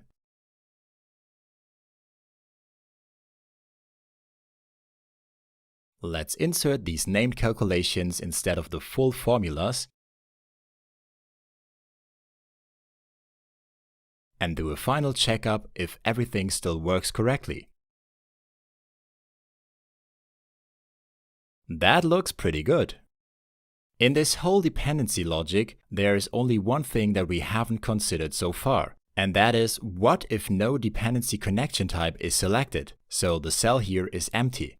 With the given setup, that will result in a circular reference, which is why we get this warning. And the reason for this circular reference is both the plan start and plan end formulas try to calculate their dates based on each other, as neither of them is able to find one of their two relevant dependency connection types in there. So the plan start calculation and the plan end calculation are executed at the same time. The good news are, we can easily avoid this by setting a default value in case d.con is empty. In my opinion, finish to start is the most intuitive choice here, and the quickest way to make this the default value is by saying apply the finish to start calculation for the plan start, either if dcon equals fs or d.con equals nothing, so an empty string. That way, finish to start is always the default choice in case no different value is selected. We now have successfully built the whole dependency logic, so we can decrease the height of this formula bar up here again, update all the cells in the plan start and plan end column with the newly built formulas, do the same for the D item columns, and since finish to start is the default value in the dependency calculation, I suggest to just paste it as an actual value for all cells by default, and then make these columns behind the DID column invisible as long as no DID is referenced. We can achieve that with one simple conditional formatting rule. This rule will check if DID is empty, and in that case sets the font color to white. That way, nothing is visible as long as DID is empty, and both the D item and the dcon value magically appear once we put a reference into the DID column. In my opinion, that makes the user experience way better. Eventually, let's remember the logical hierarchy for which input date to consider that we have built into both the plan start and plan end formula. With these updated versions of both formulas, the dependency functionality has the last place in this hierarchy, which means it is overwritten by both the int end date and int start date, just like the int end date is overwritten by the int start date. For the dependency connection, this means it becomes inactive if at least one of the int start or int end date is non-empty. So let's add the same graying out conditional formatting to the dependency section as we already did for the independent end date column. This rule checks if at least one of the int start or int date is non-empty. In case that is true, we set the font color to this mid-gray And we can see as this rule is currently executed as the top rule, it makes the dcon values appear again. So let's just move it below this rule here that ensures the font color is white if did is empty. We click apply again and the problem is solved. Great! Let's do some example planning with the dependency engine for all the items that we have set up so far. We're gonna make this task dependent on the preceding task with a simple finish to start dependency and see how the task has one workday by default, and as soon as we enter a number higher than that, it grows to the right. In a similar manner, we could now make the milestone dependent on that last task in that stage by referencing ID 4. But in cases like that, where we simply want to have consecutive item dependencies, there's a beautiful shortcut you can use, which is the autofill function. Simply select the d.id of the preceding item and then drag this autofill handle down, and since this is a relative reference in there, this autofilled reference now links to the next ID, which is 4. For milestones, I generally prefer a finish-to-finish dependency, as a milestone is often logically tied to the successful completion of one or multiple tasks. For the second stage, we can start by copying over the auto-stage formulas because we already know the amount of items in that stage. In case that stage had a different number of items, we could easily just click into the formula and adjust the referenced range to cover all of the items. And the same for the auto-stage workday formula. Using this stage, I want to demonstrate how you can easily make a stage dependent on another stage, for example with a finish to start dependency connection. All you have to do is to determine which one is the initial item in the second stage, then link this item to the first stage, and make the subsequent items directly or indirectly dependent on the initial item. For consecutive dependencies within the stage, we only have to link the second item to the first one, and then we can use the autofill function to create consecutive dependencies for the last two items. Let's change the milestones dependency connection type to finish, and enter the number of required workdays for the tasks. See how easy that was? Both these stages are now tied together, and every change that impacts the first stage's plan end date, like for example an increased duration or change in dependency structure within that stage, will make the second stage automatically adjust its schedule accordingly. Now that was a classic forward scheduling dependency connection between stages, because we have made the start of the second stage dependent on the other stage. We can also create a backward scheduling dependency for these stages by making the plan end date of the second stage dependent on the other stage, for example as a finish-to-finish dependency. That would mean the stage end date is fixed, and every increase in duration of this stage would make the stage grow backwards. To achieve that, we have to reverse the dependency logic in that second stage. Initially, we determine a final item in that stage, in this case this would most likely be the milestone, then link this final item to the other stage, and make all the other items of that stage directly or indirectly dependent on that one. So we update these dependencies accordingly by clicking into the did cell of the milestone and dragging it to the ID of the first stage. Now this is connected to the first stage with a finish-to-finish dependency. Then we make that last task dependent on that milestone with a finish-to-finish dependency.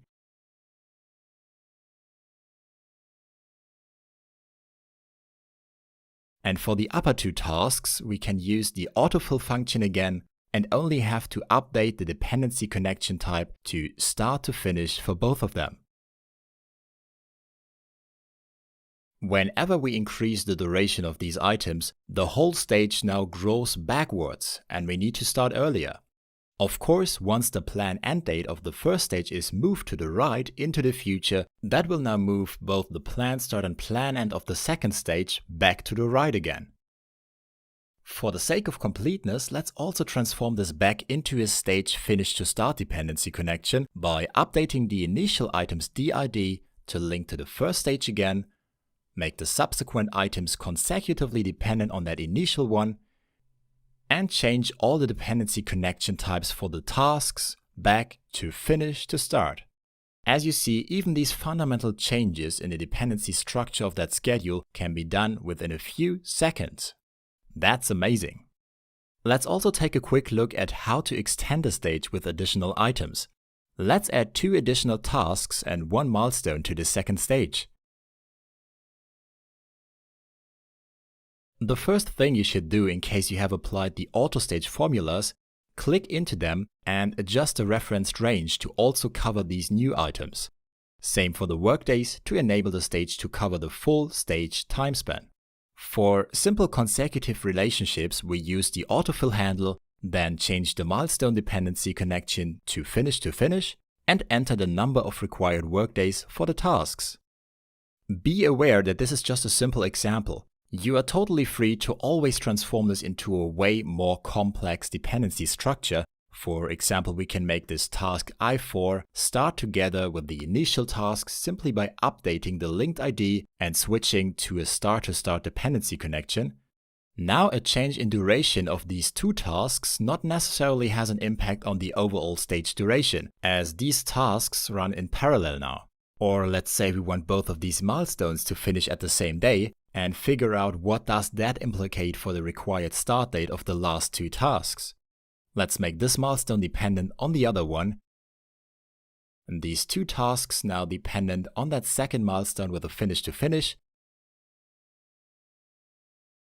and for this one a start-to-finish dependency. Given this setup, once we increase the number of workdays here, we now just have to start earlier. And now this even has an impact on the stage time span. All these examples are only a small fraction of all the possible dependency structures you can build, so the opportunities with this dependency engine feature are basically endless. As quick as we had added these 3 items within seconds, we can also delete them. You see, the IDs on the left perfectly update.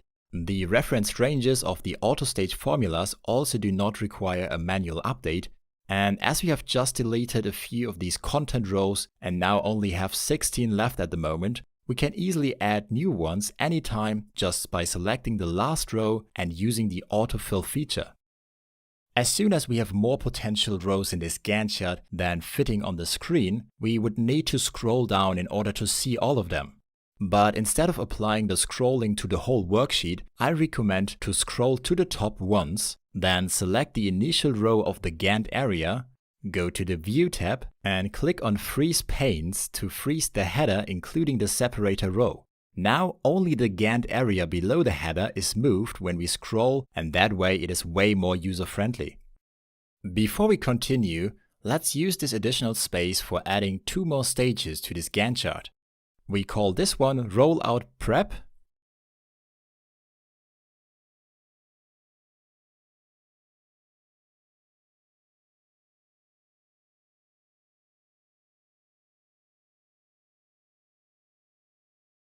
And make it dependent on the second stage with a finish-to-finish dependency connection.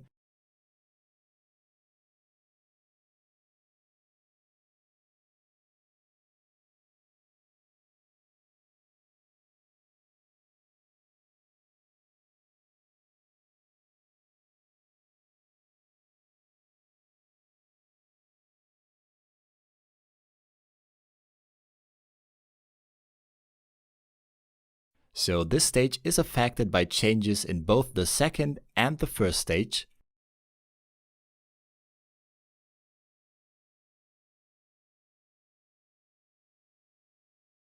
And then we add another stage called Rollout that will just start right after the Rollout Prep stage has finished.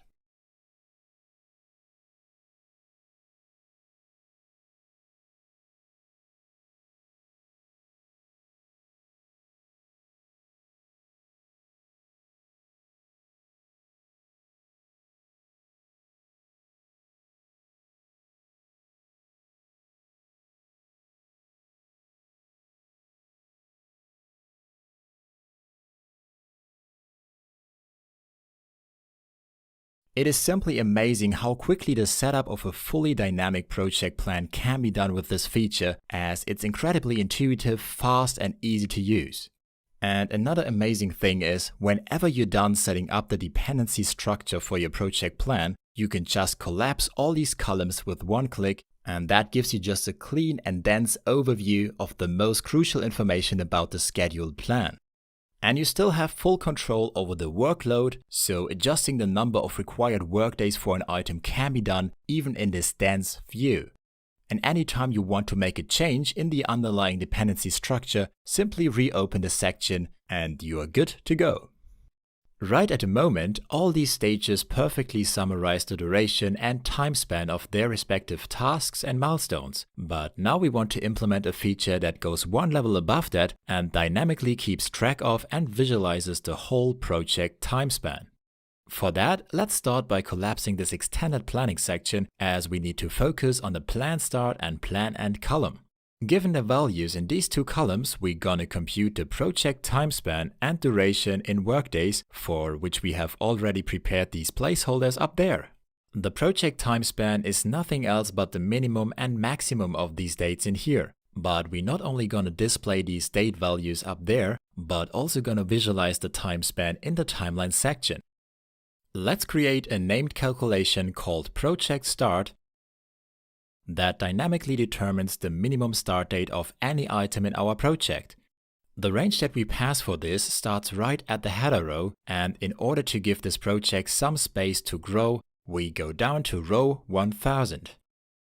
And then we set up a similar named calculation for the project end, which is calculated as the maximum of the plan end column.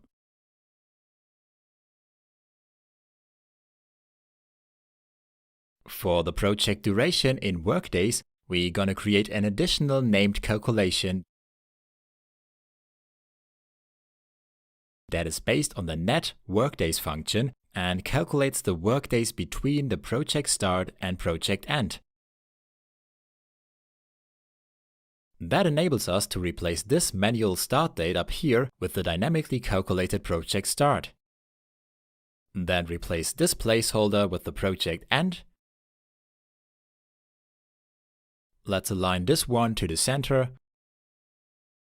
and the project end to the left. And then for the project duration, we're gonna insert a concatenated expression with an opening bracket, then the dynamically calculated project duration, and a closing bracket. It is important to mention here that this project duration in workdays is based on the project time span and not necessarily equal to the actual workload, especially if you have tasks and stages that run in parallel. We can now make use of this information to beautifully visualize this project time span in the timeline area. Let's make use of this row that is right on top of the current timeline and add a conditional formatting rule to these cells. We want to format all cells for which the date in the timeline is greater equal the project start and smaller equal the project end. All the cells for which this condition is true shall get this neat green background fill. That seems to work pretty good, but it still doesn't look perfect because the row still has this standard height, and that is a bit over the top, so we need to make this row much tighter. Let's remove this temporary Unicode icon description and set the row height to 6 pixels. Let's add a similar conditional formatting rule to the actual timeline date rows.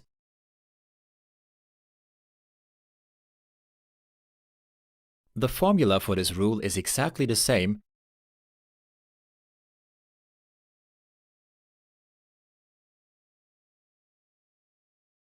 but for this one we just make the background a bit darker by changing the fill to this slightly darker gray tone. Both these conditional formattings in combination result in a pretty refined visualization of the project time span. With any change in the schedule, may it be a change in task durations or a change in the dependency structure, this visualization smoothly updates to always capture the full project time span. And in addition, this feature becomes even more valuable whenever we have a really large project, because once we scroll down and the upper stages are not visible anymore, we still see the overall project time span in relation to the currently visible items. And that is pretty amazing. However, now that this project time span is dynamically computed, there are still two weak points that we have to take care of. The first weak point becomes apparent when we take a closer look at this initial timeline date cell, because that one is referencing this dynamic project start date, and that makes us run into a lot of errors in case no dates are provided in a plan start column, because now the project start date value is just 0. To make sure this doesn't happen, let's make the timeline start date more robust than a simple reference to the project start date and create a perfectly tailored named calculation called timeline plan start. We set a scope to this worksheet, and what we want to do in this calculation is we first check if project start equals 0, because then we want to use today as the fallback value for the timeline start. And in order to make sure that it always shows the beginning of the week of today, we simply subtract the weekday number of today with an encoding that returns 0 for Monday up until 6 for Sunday. That way, in case today is a Wednesday, for example, this expression subtracts 2 and returns the Monday of the week. And only in case project start is not 0, then we return this project start value minus its weekday number with the same encoding. Then let's replace this original formula in this first timeline date cell with a defined named calculation. At the moment, this project start date is the 10th of May, which is a Monday, so this is the first date displayed in the timeline. When we change this project start date to the 7th of May, which is a Friday, you can see that the timeline start calculation makes sure that the timeline starts on the Monday of that week. And last but not least, in case no dates are provided at all for the project items, the timeline uses the week of today as the fallback value to start from. So that doesn't result in an error anymore, and we have successfully eliminated that weak point. The second weak point becomes apparent whenever we use the auto-stage formulas to dynamically calculate the stage time span, but the dates for the items of that stage are not available yet. That will temporarily make this int start value and thus the plan start and plan end values of that stage 0, which by itself would not be a problem if it wasn't taken into account when calculating the project start date, which is now incorrectly 0 as well. And that causes the timeline to use the fallback value as the starting date for actually no good reason. But no worries, this issue can be solved with a tiny adjustment in the plan start formula. This initial if statement makes sure that the value in the int start cell is only taken into account in case the cell is non-empty. Now we need to change that into making sure that this value is not only non-empty, but that it is also greater than 0. This tiny adjustment fully eliminates this second weak point.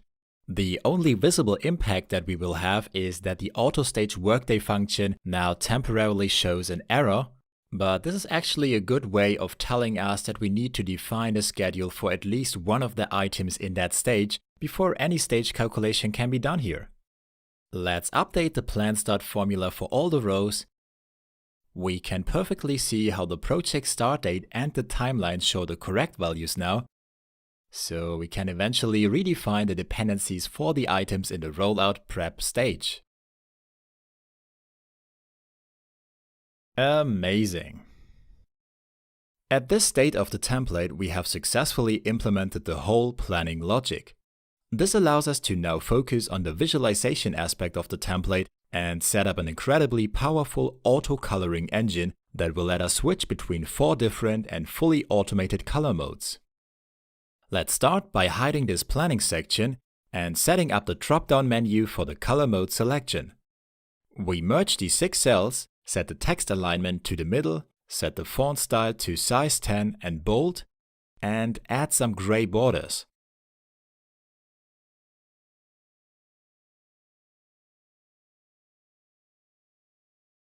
The label of this drop-down selection will have the text Color By, and right below is where we want to put the actual drop-down menu. So let's also merge the 6 cells, align it to the middle, set the size to 9 this time, and the background fill to this light color.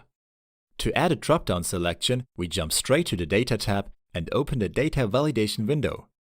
Allow a list of values and statically define the list of possible color modes as Default, Project Structure, Team Roles, and Issues. Now any of these color modes can be selected with one click, and in order to make the selected value easily usable in other formulas, we can define a static cell reference up here and call this color by. The gray coloring that we currently have in place for the indicator colors and the Gantt chart area is what our default color mode looks like. It's clean and simple, and the rules to define this coloring are simply based on the type of item. However, now that we want to implement way more complex and fully automated color modes, we need to approach this differently and introduce a system that lets us represent different coloring logics, but at the same time keeps the formulas and the conditional formatting rules pretty short, easy to understand, and easy to scale. That's why we're gonna build a system of numeric color codes with a color code generating formula that will cover the whole logic. And the numeric color codes returned by this formula for each row will then be used to create conditional formatting rules for both the color indicator section and the chart area. We make these color codes referenceable by setting up a dynamic name reference for these cells.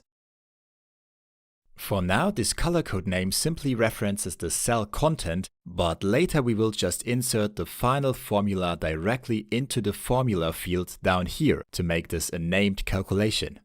As we want all the coloring, including the default colors, be based on color codes, let's take a quick look at how these default indicator colorings are currently created.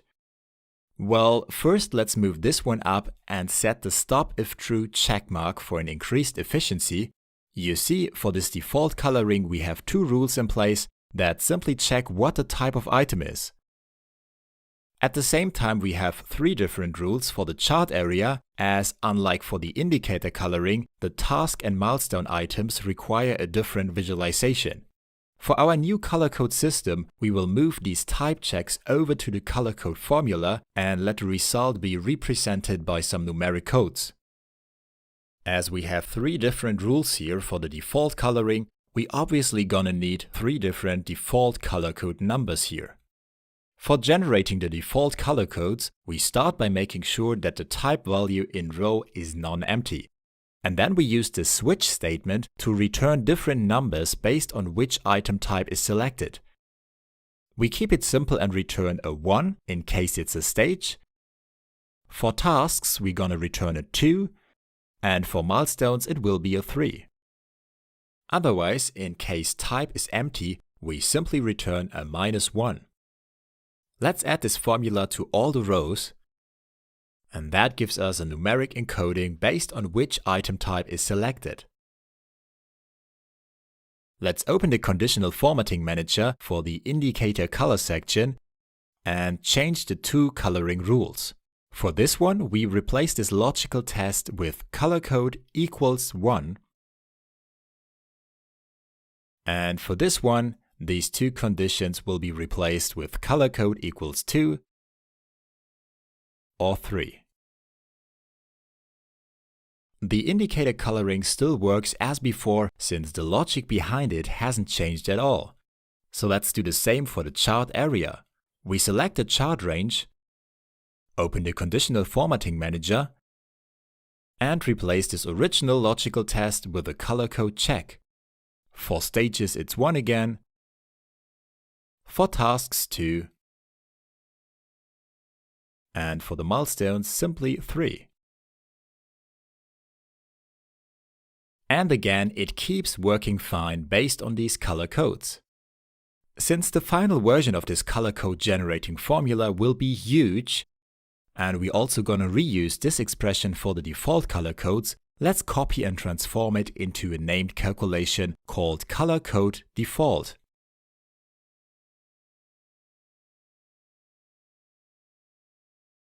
Now in the general color code formula, we can reference this expression simply by its name. That makes even more sense since for this whole formula, we now want to consider the selected color mode and build up the respective formula pattern to act based on the color mode selected. In order to find out what the currently selected color mode is, we make use of the switch function, enter this color by reference as the expression to look at, and in case the selected mode is project structure, we want to execute all the respective calculations for which we enter a placeholder value for now. In this switch statement, we can now just use the color code default calculation as the default return value. Then if team roles is selected as the color mode, we want to do a different color code calculation. And eventually, in case issues is selected, another calculation will be done. Let's update all the other cells with this adjusted formula. Now, when we select a different color mode, all the color code cells display the respective placeholder value for now. Let's build a color code generating expression for the project structure mode first. For this mode, we're gonna make use of 8 main colors from our color palette. And we want each stage with all its items to have a new individual main color. Similar to the default color mode, we also gonna need different color codes within a stage in order to represent the different types of items with different shades of the same color. As we need to differentiate between stages, let's start by introducing an automated stage ID system in this column. This will automatically assign the same ID to all the items of one stage. So a 1 to all the items of the first stage, a 2 for the second stage, and so on. To make this stage ID easy to reference, let's add a dynamic name reference called stage ID.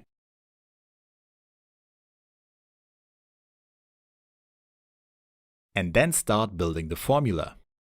At first we need to make sure that type is non-empty, because a non-defined item cannot belong to any stage.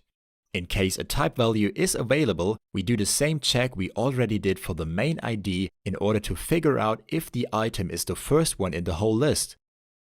So in case the row of this cell is 2 rows below the header cell, we know this has to be the first stage and return a 1. For all subsequent items, we then want to continue with the same stage ID until we reach another stage item, for which we then increment the stage ID number by 1.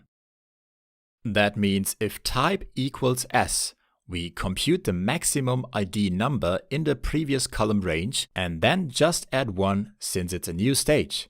If type is not equal S, the item is either a task or a milestone. So in that case, we just return the maximum ID number from the previous column range. Let's add this formula to all the rows, and you can see how it perfectly creates consecutive stage IDs, while all the empty rows get a -1. Let's center these values and decrease their font size. Then we're gonna test the functionality by making the second stage a task instead.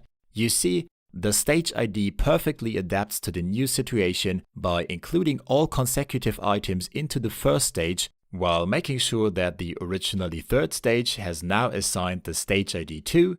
And of course, this also works the other way around. When we make this task in the second stage a stage, this now becomes stage number 3, while the subsequent stage has now the stage ID 4. Now that we have the stage ID defined, let's jump right into the color code formula to replace this placeholder right here with some color code generating expressions. The first thing that we're gonna make sure is, in case the stage ID is -1, the color code should also be -1, which means no color will be displayed at all. However, in case we have an actual stage ID available, we're gonna build a 3-digit color code that we're gonna concatenate as a text first and then transform into a number later. For this project structure mode, the first digit for the main color is determined by the stage ID.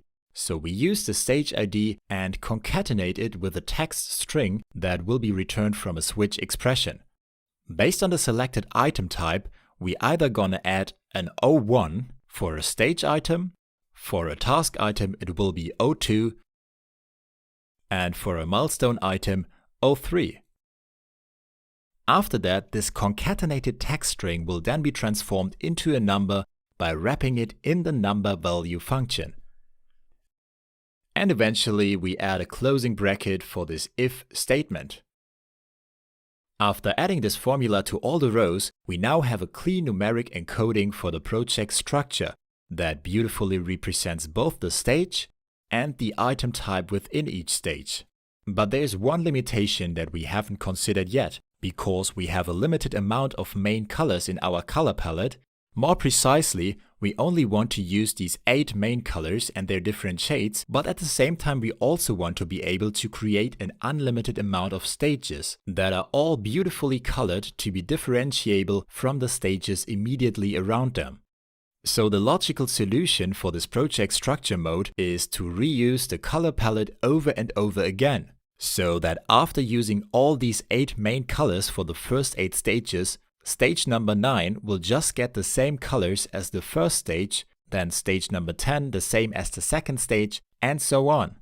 For the color code, that means instead of using the stage ID directly, we're gonna use the so-called modulo operation, which returns the remainder from dividing the stage ID by a divisor. This divisor in our case has to be 8, so this function will basically partitionate the stage ID into a part that is divisible by 8 and a remainder that is not divisible by 8, which will then be returned. So in case the stage ID is 1, it will return 1. And if it's 9, it will take out 8 because that's divisible by 8 and then return the remainder, which is also 1. The only special case that doesn't work in our favor is whenever the stage ID is fully divisible by 8, because then it returns the remainder of 0. And in that specific case, we actually want to have an 8 as the first digit of the color code, so let's expand this by an if statement that takes care of this special case. Perfect. Let's update all the rows. And now let's artificially increase the stage ID here to show you the effect of this little adjustment. You see, the color codes for all these stages are correctly generated, and as soon as stage 8 is passed, it starts all over again with the initial 1 in the color code for stage 9, and continues like this infinitely for all the subsequent stages. Great! Let's open the conditional formatting manager for the indicator color section and create 2 additional rules for the first group of color codes that have a 1 as their first digit. For that, we can simply duplicate these 2 rules that we already have in place for the default coloring and simply adjust the color codes that these rules are looking for. For the stage items of the first stage, the code is 101. The main color for this first stage in general will be this blue, and since it's a stage item, let's choose this stronger main shade of the blue. In a similar manner, we adjust the formula for the task and milestone items by changing this to 102 and 103. And this time selecting this lighter shade of this blue color. Once applied, you can already see how we now have some indicator colors displayed. Let's not forget to set that check mark, and yeah, there we have these beautiful color indicators for the first stage. Of course, we need to set up the respective rules in the chart area as well, so let's open the conditional formatting manager for these cells and just duplicate these 3 different rules that we have here. As we have this powerful stopper rule in place that checks if an item is in plan within a given cell, we only need to move these new coloring rules right below that stopper rule, and then we can simply focus on the right choice of color and color codes. The procedure now is pretty similar. We adjust this color code to 101 and change the fill to this strong blue. Then we adjust this rule to look for color code 102 and change the fill to this light blue. And eventually we have this separate rule for the milestone coloring, set the color code to 103, and this time we change the font color to this strong blue. And that's how easy it is to set up these corresponding coloring rules for one color code family. Switching back to the default color mode now, and then back again, perfectly demonstrates that all the items are still in place. The only reason why the other stages are not visible yet is that we haven't set up the conditional formatting rules corresponding to their color codes. For now, let's outsource this expression into an own named calculation that we call color code project structure.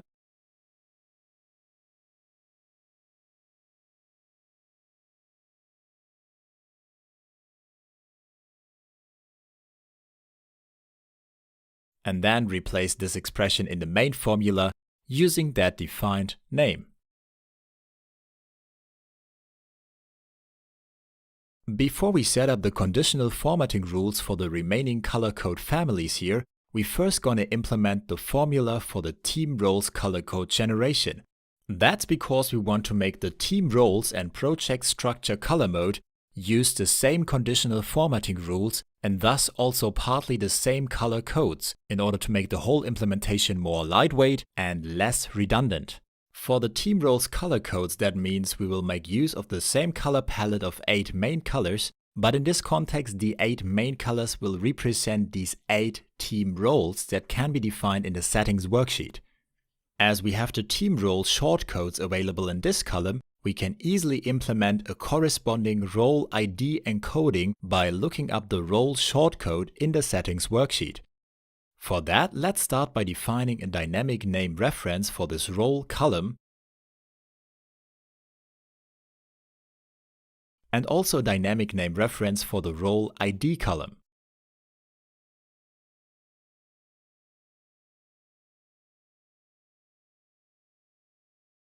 And then we use the match formula to look up the role in this array.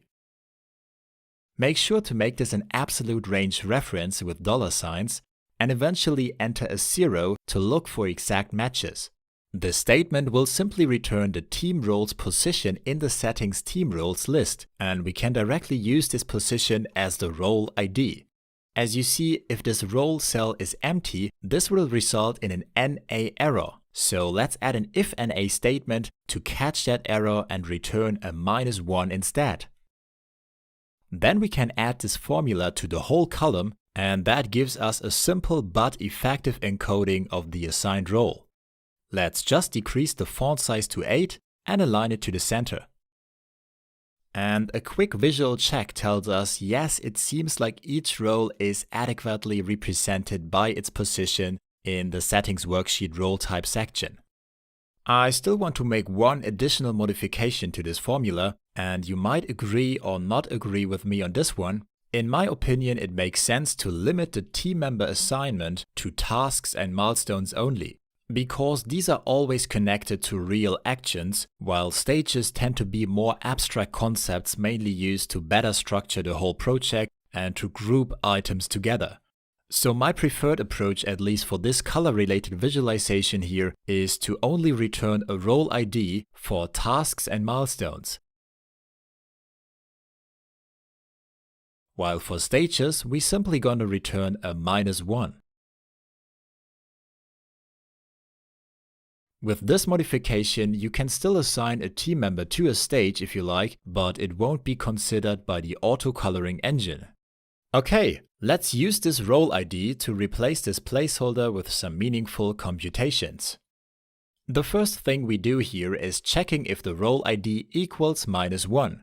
You have to know this -1 can have multiple reasons. Either there is no item defined in the respective row at all, or there is an item that has no team member assigned, or it is a stage item, which means it will be -1 by default. For all these cases, we want to apply the default coloring as fallback option, because this ensures that even if there will be no team role related coloring, the item is still visualized.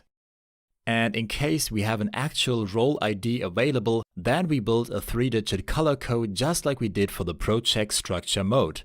The number value function again helps us to transform a concatenated text string into a numeric value, and within this function we concatenate the role ID as the initial digit and then use the switch statement to determine the last 2 digits based on the item type.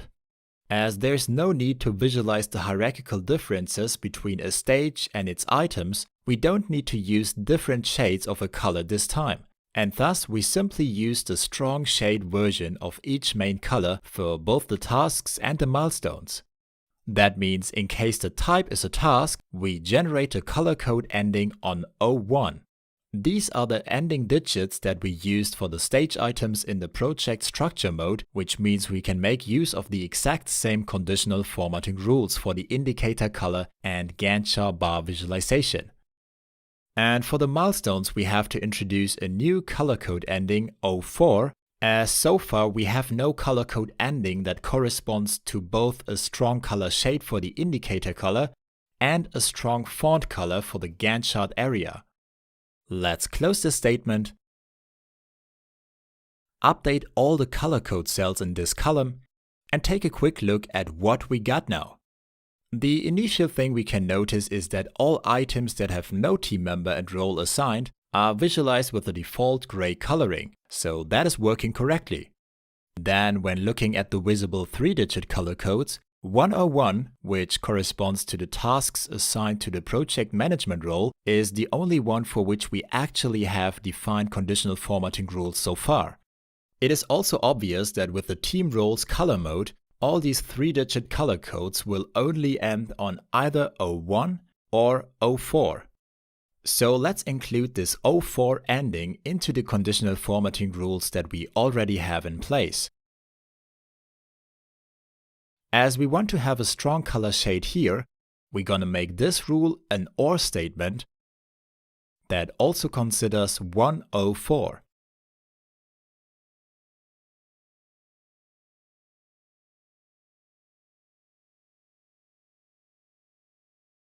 And for the Gantt chart area, we just include this color code into the rule that we have already set up for the milestones in particular.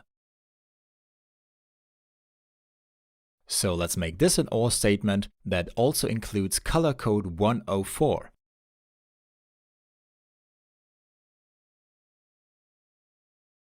With this setup, now all project management items are automatically visualized in this corresponding strong blue.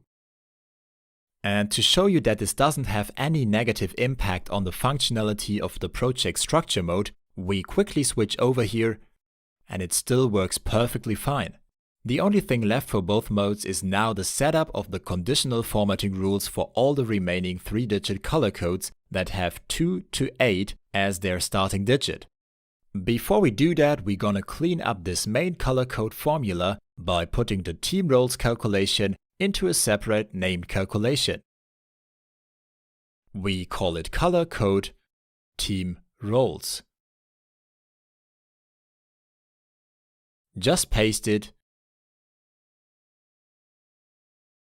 click OK, and replace this expression with the respective name.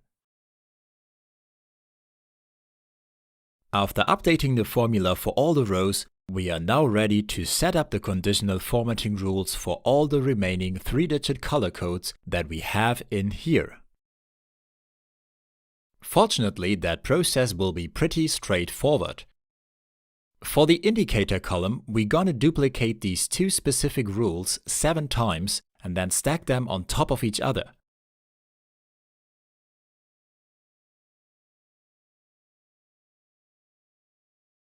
Then we leave the first set of these 2 rules as they are and jump straight to the second set, for which we now gonna adjust the color codes and color formatting. This will be for the color codes 201 and 204, and the color of choice here is this red tone. And in the same manner for the color codes 202 and 203, we want to have this light shade version of that red color to be displayed. We continue this process until we have covered all the color codes up to the codes starting with an 8. For each new pair of rules, we're gonna select a new main color from which we pick the strong and light shade versions. I'm gonna speed up the process here a little bit to save you some time.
Once this process is finished, you can see how the indicator column beautifully displays all the required colors, no matter what the stage number is.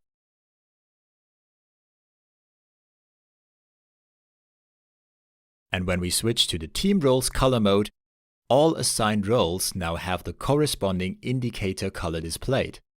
Of course, we also have to go through this process for the chart area. So let's select this range, open the Conditional Formatting Rule Manager, and start replicating this set of rules until we have 8 of these sets stacked on top of each other. I know this takes a little while, but it will be well worth the effort.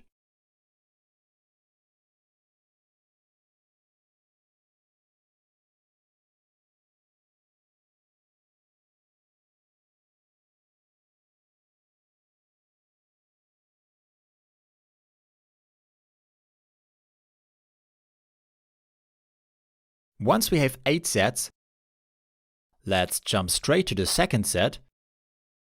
Start with the first rule, change the initial digit to 2, and then select the corresponding color. It will always be the strong shade version of the respective color for the 01 ending. Then for the 02 ending, it will be the light shade version.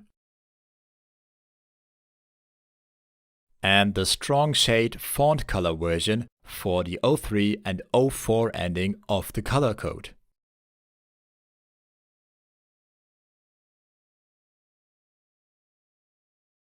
Once we apply these updated rules, we can already see in the background that the second stage now became fully visible again in this beautiful colorized design. And that should give us enough motivation to do this 6 more times for the remaining color codes. The only important thing you have to make sure here is that the color families used for these rules are consistent between the indicator column and the chart area.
Great!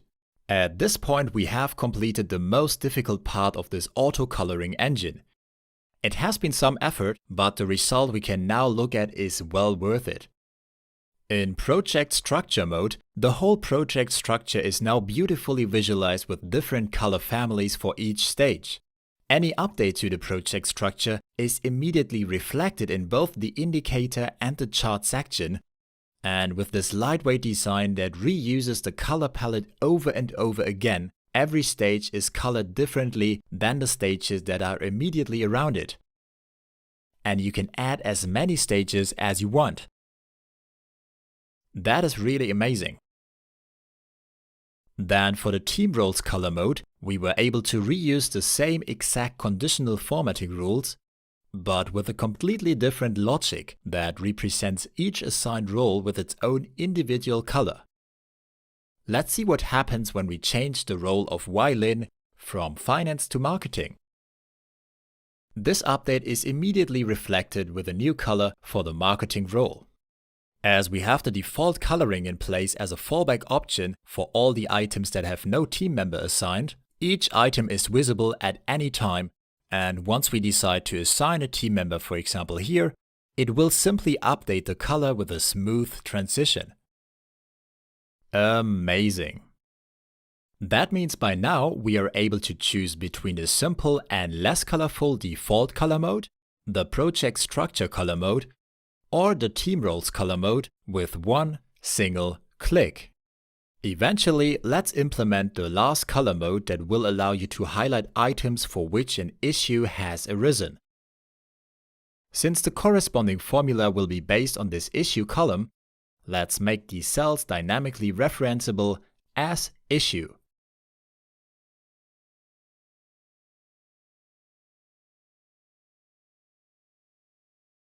Then copy that Unicode issue symbol and start replacing this placeholder with a formula. We're gonna use an if statement to instantly check if issue equals the symbol. And if that's the case, we want to generate one of two potential color codes. As for the other two advanced color modes, we have only used 1 to 8 as the initial digit. We now simply create two color codes that are 901 and 902. 901 will be used whenever the type is stage or task. And as we need a separate rule for the font formatting of milestone symbols, we create a separate code 902 for these. It is simple as that. And of course, we still want to display all the other items without issues, so again we just use the color code default calculation as the fallback option. We close the statement, update all the rows, and the only thing left to do is adding the corresponding conditional formatting rules. For the indicator column, we only need one simple rule that we can use for both color codes. So in case the color code equals 901 or 902, we want to have a warning red fill here.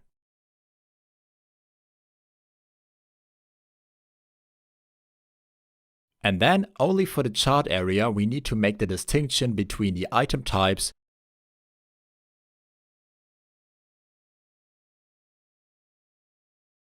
So we duplicate these two rules here. The first one will be for the color code 901 and simply fill the cell with this warning red, while the second rule is meant to be for the milestone symbols, so color code 902 and a warning red font style. Perfect! Now, whenever we switch between the default and the issues color mode, the red color smoothly covers the underlying default colors, and that is simply beautiful. Finally, we only need to take care of the main color code formula. At first, we transform this expression into a named calculation called color code issues,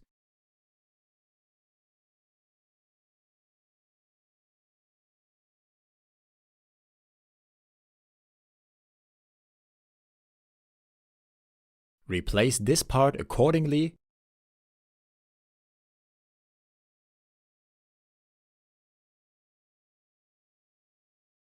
quickly test if all the color modes still work as required.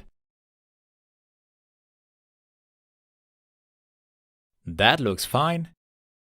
And now, instead of having this color code formula written in each individual cell of this column and dynamically reference each of these cells with the color code name, we can simply take this formula and put it directly in here to make this a straight named calculation.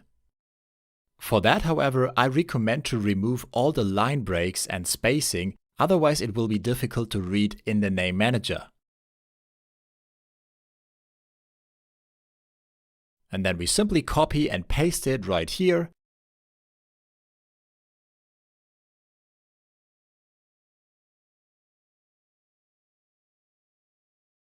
So the cell content in column A is no longer needed and we can remove it, resize this column to get back the original worksheet design, minimize this formula bar, and finally go through all the color modes one more time.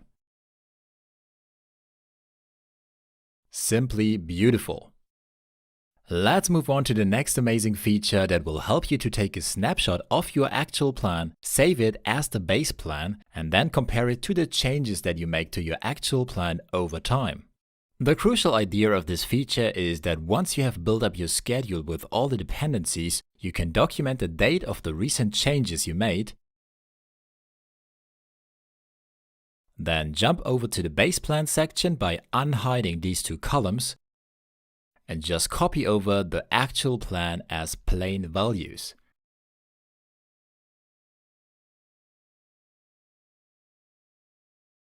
Let's decrease the font size for this and change the font color to this dark gray. And once you have taken that snapshot, you should also document the date up there so that you always know when the snapshot was taken. Now, when time goes by and you decide to adjust your actual plan, like for example postponing the project start by 1 week, and this decision has been made on the 7th of May, you now have both the original base plan and the actual plan side by side, and you also know exactly how much time has passed between these two versions of the plan through the date documentation at the top. Our goal now is to implement an option that allows us to visually display and compare both the base plan and the actual plan in the chart area.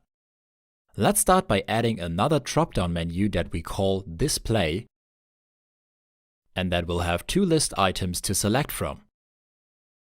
The first option is simply called Plan and refers to only showing the actual plan, while the second item will be called Plan versus Base, which means we want to have both plans visualized in the chart area at the same time. Let's select Plan for now because that is the default option that is already in place here. Then we create a static name for these cells and call it simply Display. And of course we're also gonna add some dynamic name references for both the date columns of the base plan. So for the base start, as always, we're going to remove the $sign here. And of course, the base end.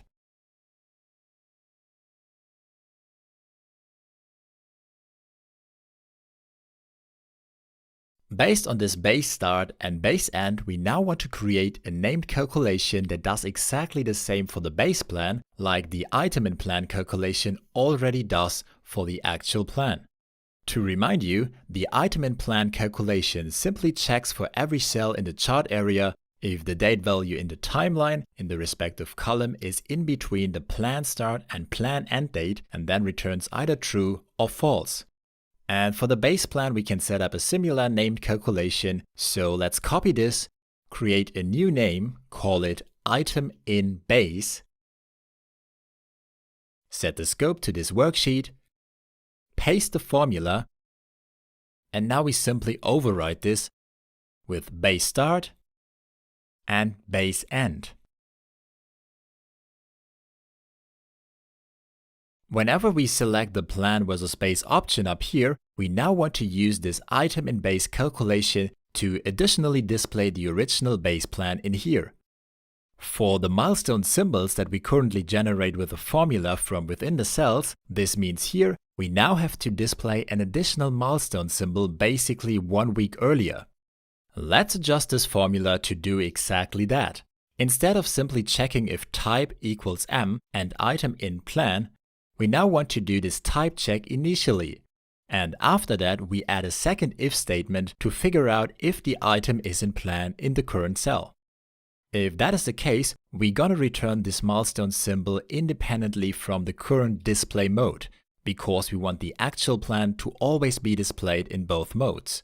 The special aspect to consider now is, in case we are in plan versus base mode, we only want to display an additional symbol for the base plan if it is not on the same day as the one from the actual plan.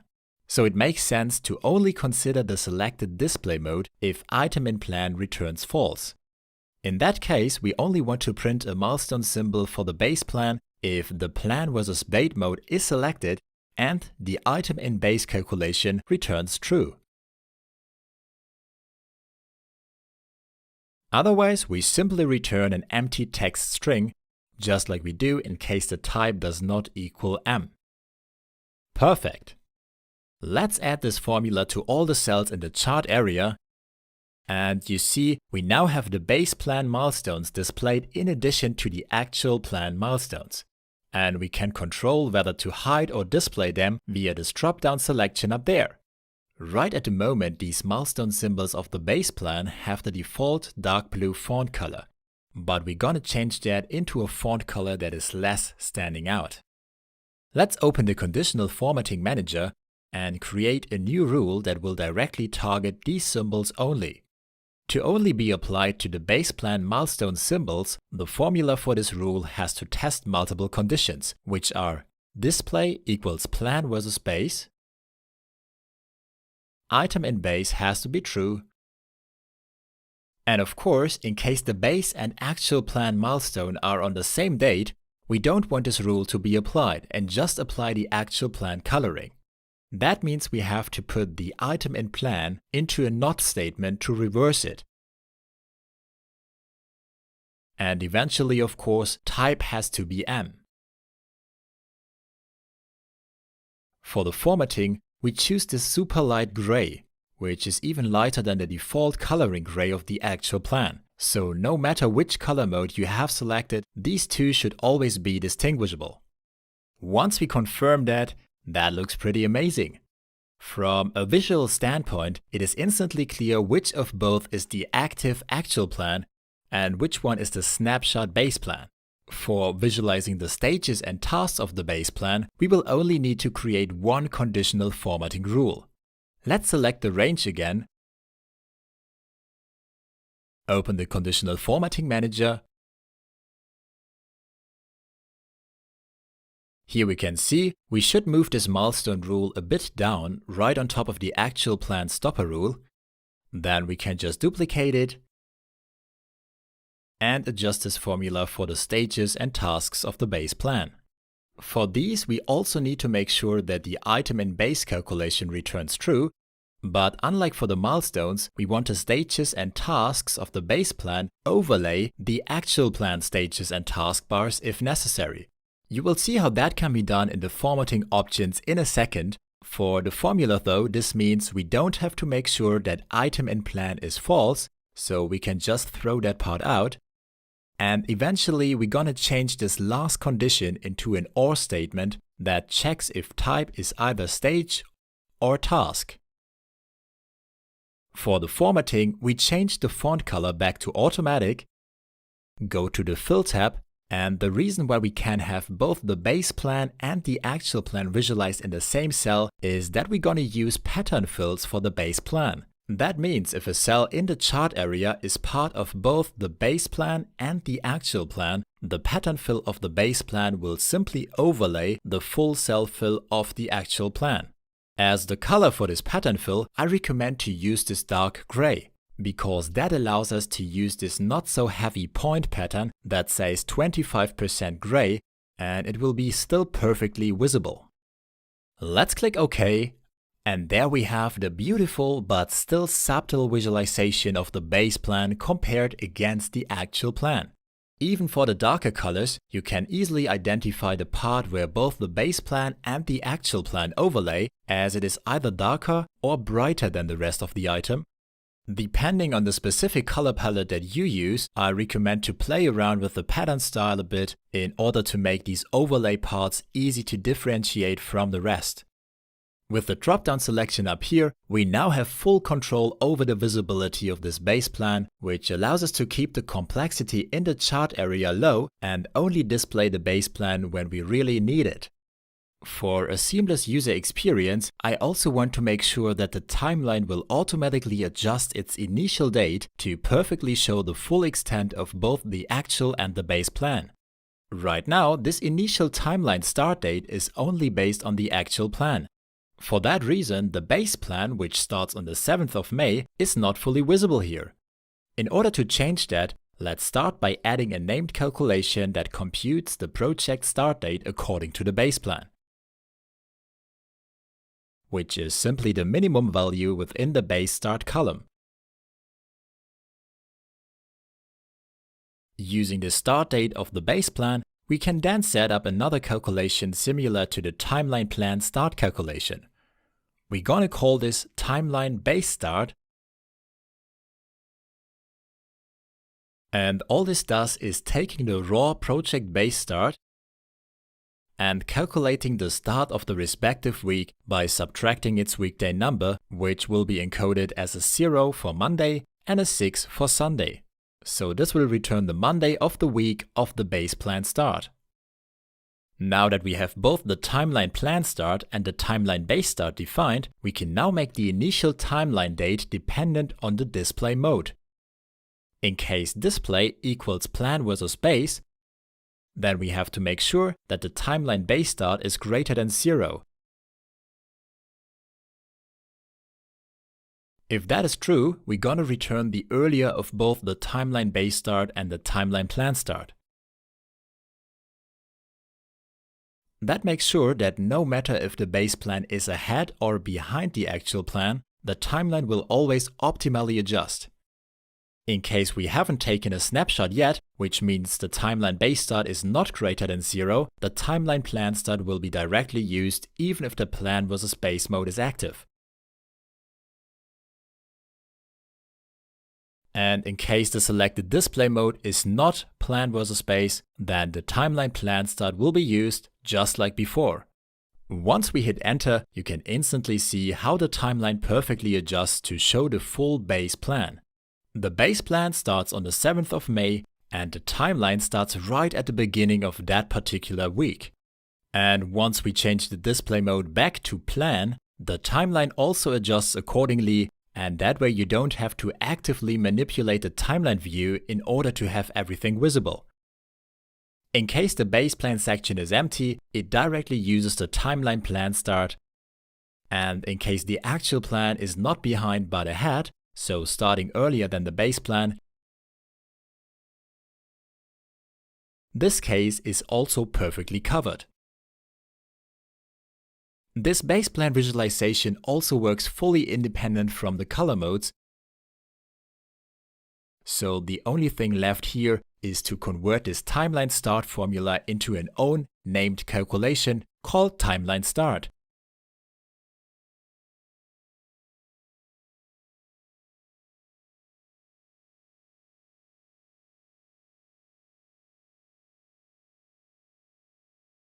Let's replace this whole formula with a clean and simple timeline start calculation reference, and that is it for this feature. As the next step, let's add an intuitive and partly automated way of tracking the progress and visualizing it in a good-looking and easy-to-interpret way. For this, we have this one column left at the end of the input section, and we begin with changing the numbers format to percentage. That way we can enter the percentage of completion for each item, and it automatically gets the percentage symbol assigned even during typing. Every percentage of completion that we have entered should then be reflected in the Gantt chart accordingly, given that we have activated the progress visualization. To activate and deactivate the progress visualization, let's add another drop-down menu with the label Show Progress. And yes or no as the selectable options. To easily access the selected value in other formulas, let's call this cell Show Progress. And of course, we also need this percentage completed value accessible as well, so we create a dynamic name reference called percentage complete.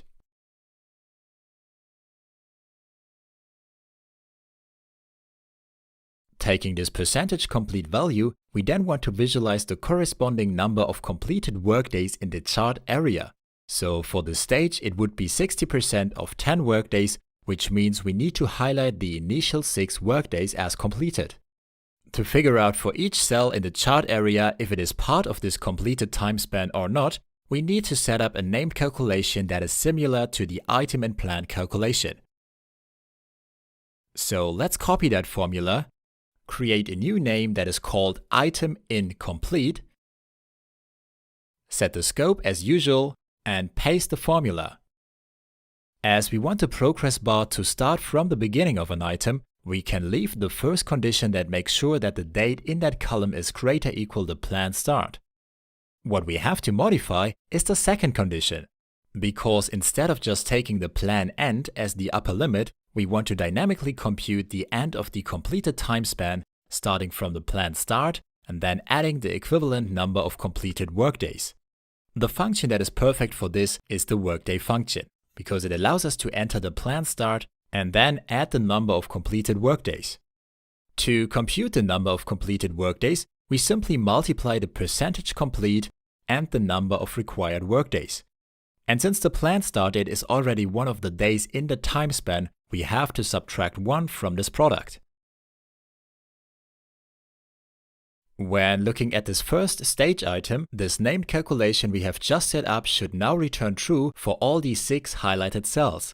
So we can use it to set up conditional formatting rules for the progress visualization.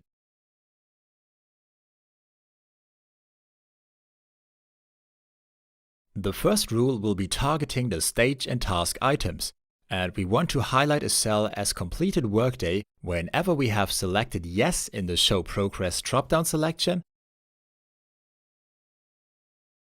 and the column date is within the time span of completed workdays, so item incomplete has to be true. And since this rule is for stage and task items, the type has to either equal S or T. If all these conditions are met, we want the cell to be filled with this dark blue color. In the Conditional Formatting Manager, it is now crucial that this rule is placed somewhere on top of the other actual plan coloring rules, because that makes sure that this dark blue progress fill will always cover and not be covered by all the subsequent rules. For an increased efficiency, don't forget to set the check mark at this Stop If True option, and then we click OK to take a look at the beautiful result. As you can see, the completed workdays are now correctly displayed for the stage and task items in accordance with the given percentage values. It is important to mention that a cell can only be either fully filled or not filled. That means for a workday to be displayed as completed, the full workday equivalent has to be completed by then. For this task, for example, the second day will only be displayed as completed when we have surpassed the 67% threshold. In a similar manner, the percentage complete value has to be at least 50% for this task before any progress is visible. Now that we have taken care of the stage and task items, let's focus on the progress visualization for the milestones, which will be really special. First, we're gonna create a conditional formatting rule for the coloring. And for that, we can simply duplicate the progress rule that we have just set up, move it down,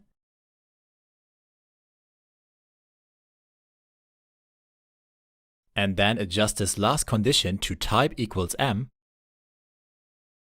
For the formatting, we don't want to have a cell fill, but we want to set the font color to the same dark blue.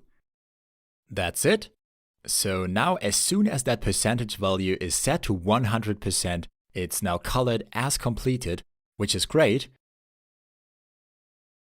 But to make this even greater, let's make the milestone symbol also transform into this finish flag icon to emphasize that we have successfully crossed the finish line. So let's copy it and modify the symbol generating formula. As we want to have the progress only visualized for the actual plan and not the base plan, this is the only place we're going to do any modifications. And instead of directly printing this milestone symbol, we're now going to ask if Show Progress is set to yes, and if maybe this milestone is already completed, so if item incomplete. If that is the case, we print that beautiful flag symbol. Otherwise, just a standard milestone symbol. Let's close that if statement and add this updated formula to the whole Gantt chart range. And there is the beautiful finish flag for this completed milestone. Amazing! When we delete that 100%, the symbol perfectly transforms back to the regular milestone symbol, and putting it back in there will just make it retransform. Of course, this milestone transformation works for every single milestone, and the whole progress visualization can be turned on and off up there, so it is safe to say that the fundamental progress tracking feature is completed by now, and that gives us the great opportunity to take a closer look at how we can partly automate the progress tracking itself. What makes most sense to automate here is the progress tracking of the stages, because for most use cases it makes sense to have the progress of the stage item linearly reflect the progress over all items, or at least the tasks covered in that stage.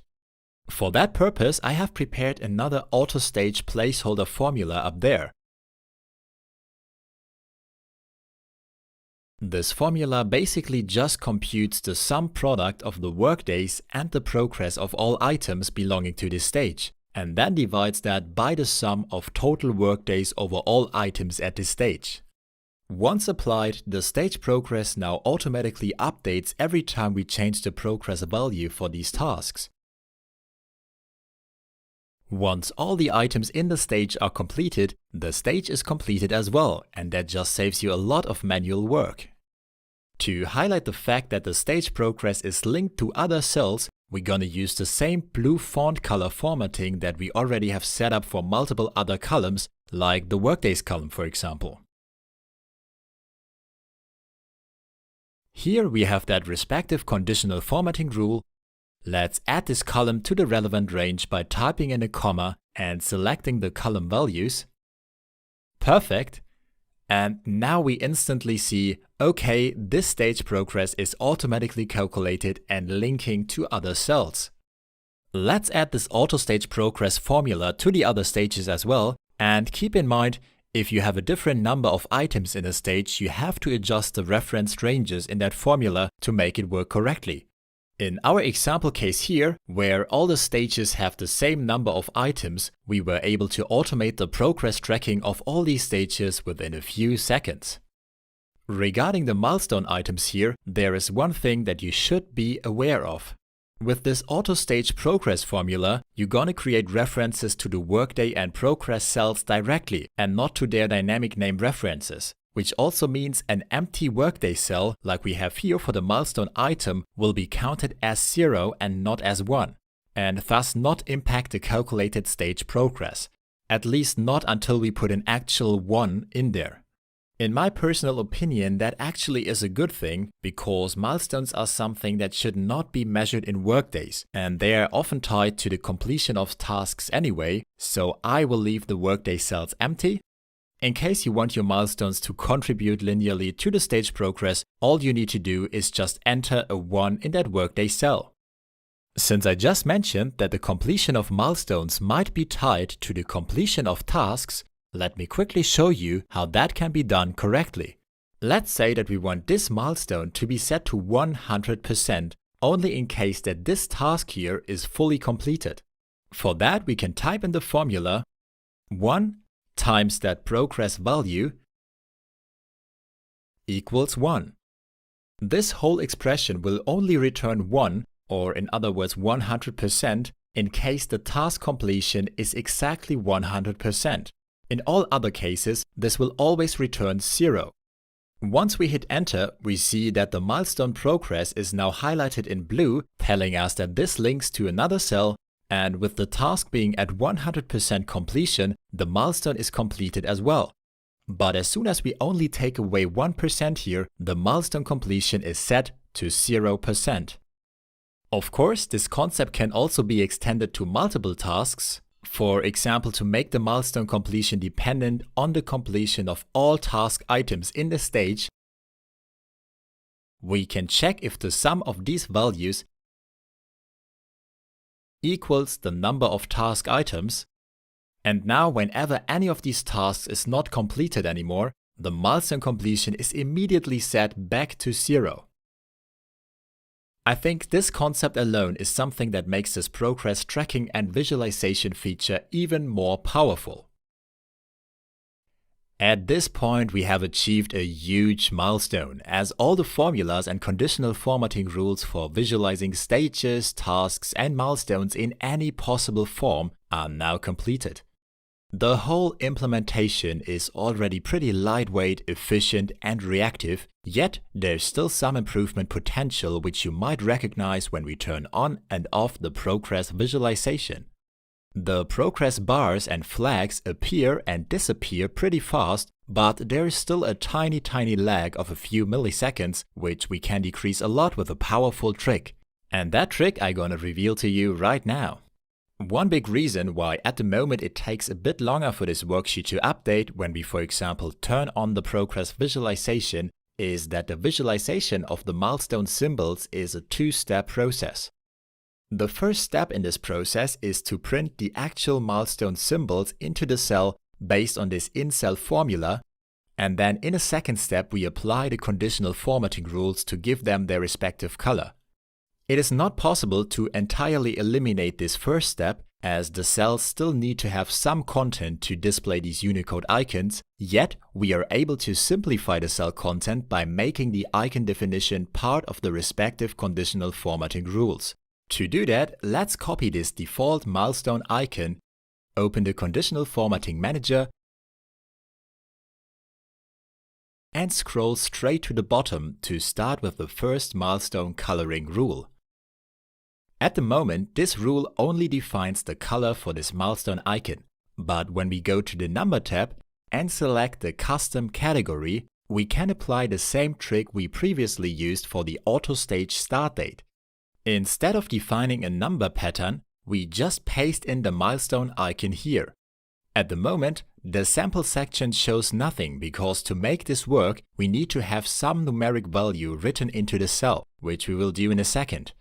But for now, let's click OK, and we instantly see that this milestone symbol is now the default number formatting applied by this rule.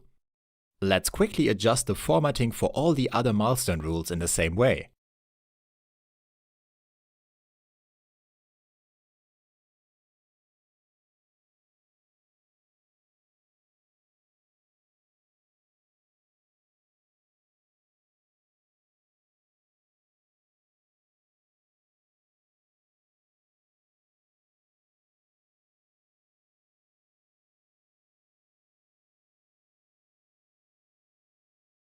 This also includes the Issues milestone rule and the one to display the base plan milestones.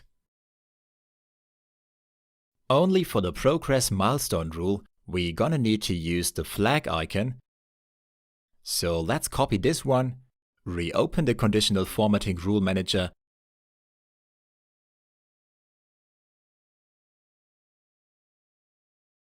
and adjust the number format for this rule accordingly. And that's it. At the moment, the milestone symbols are still generated by this formula in the cells, but since the conditional formatting rules that we have built alongside this formula basically have inherited the full logic of when to display which symbol, we can now simply remove this formula from all the cells and replace it with a random numeric value, like for example 0. As I told you before, the cells have to contain some numeric value, otherwise the number format of the conditional formatting rules cannot be applied to anything. So we add 0 to all the cells in the chart area. Then we set the default number format for all these cells to an empty string to hide these zeros in all non-milestone positions.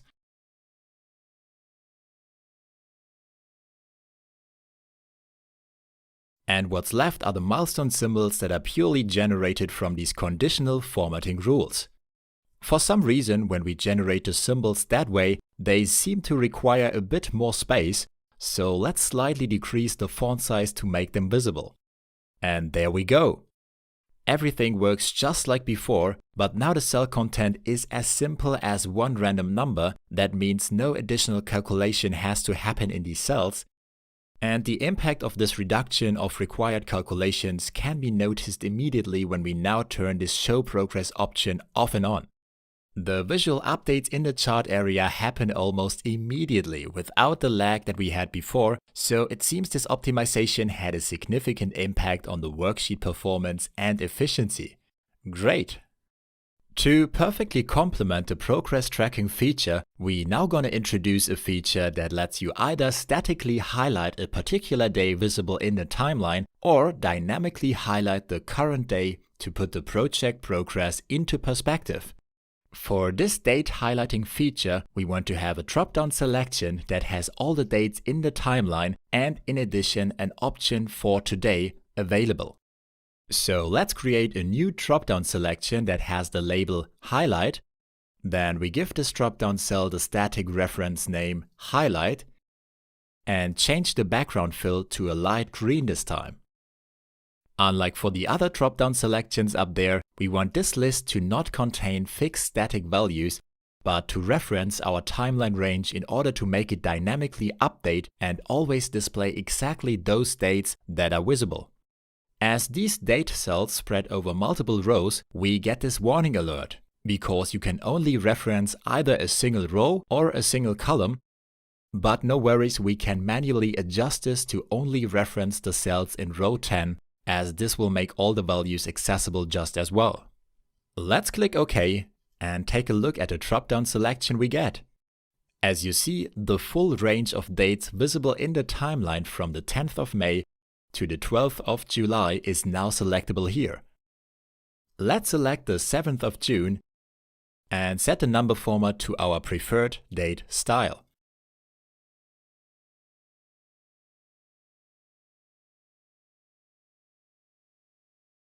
So far, the drop-down list lets us select a particular static date that won't change once selected. However, we also want to have an item in that list that dynamically represents the current date.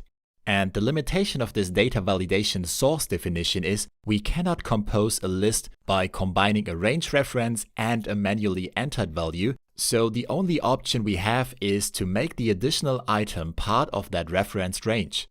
At the moment, we are referencing these items in row 10, so why not make use of this empty cell right here to add one additional value to the list. Let's just expand this list to include column W and then enter a placeholder text value for the dynamic date highlighting. When we now open the drop-down list, today is listed as the primary item at the top of the list. And that makes totally sense from a user experience perspective, because most of the time we just want to dynamically highlight today. And only occasionally we might want to highlight a particular static date in the chart. Okay. To highlight the selected date in the chart area, we're gonna create a new conditional formatting rule that is able to work with both the dynamic and the static highlighting options. We use an if statement to check if highlight equals today, because we cannot use that text value directly to highlight the current date. In that case, we need to compare the date in the timeline with the today function, which returns an actual date. Alternatively, highlight has to be one of the static dates, in which case we can directly compare the date and the highlight value. While the static dates from the drop-down selection will always be one of the visible workday dates from the timeline, the dynamic date of today might be on a non-working day, like Sunday. And in such a case, we want to highlight the next working day.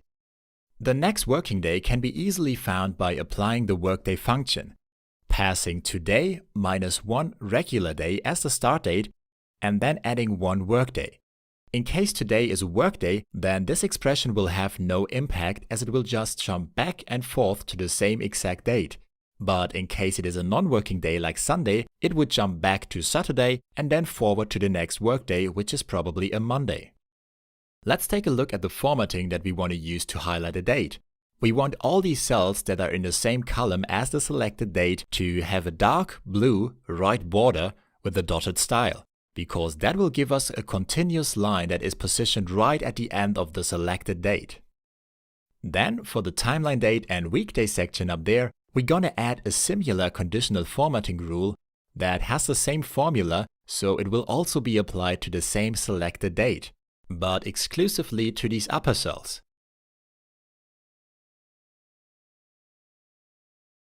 The design we choose here is a dark blue fill and a bold and green font style. Let's adjust the brightness of this green tone for an improved contrast.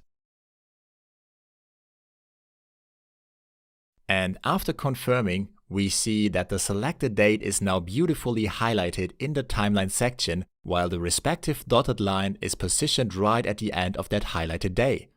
With this setup, we can now switch between any of the visible timeline dates or use the dynamic today option to always highlight the current day.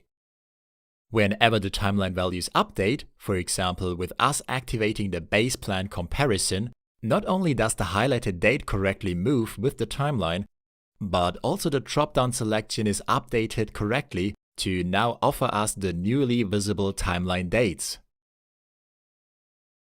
I have intentionally chosen this exact design for the date highlighting feature because it perfectly fits into the overall color and design theme.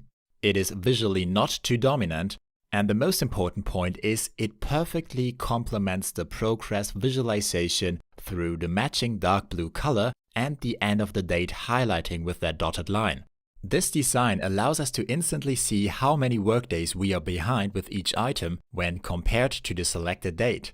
Let's assume today is the 8th of June. Then we instantly recognize that everything behind that blue line that doesn't have the same dark blue color is still open, but should be done by the end of the day. In case today would be one day later, we instantly see that we are a few workdays behind with that stage. Long story short, it is just an incredibly clean, effective, and easy to interpret visualization feature. As the final step, I want to show you how to add some easy-to-use scroll buttons to dynamically move the timeline to the right and left. This will be especially helpful if you have a larger project that doesn't fully fit the screen at once. The way scrolling for this timeline works is actually pretty simple. To scroll to the right, we only need to add a number of workdays to this initial timeline start date. And as we want to control this number of added workdays using scroll buttons, we need to put that value somewhere in the worksheet. Let's just use this cell right here, put a 0 in here for now, give the cell a name reference called scroll increment,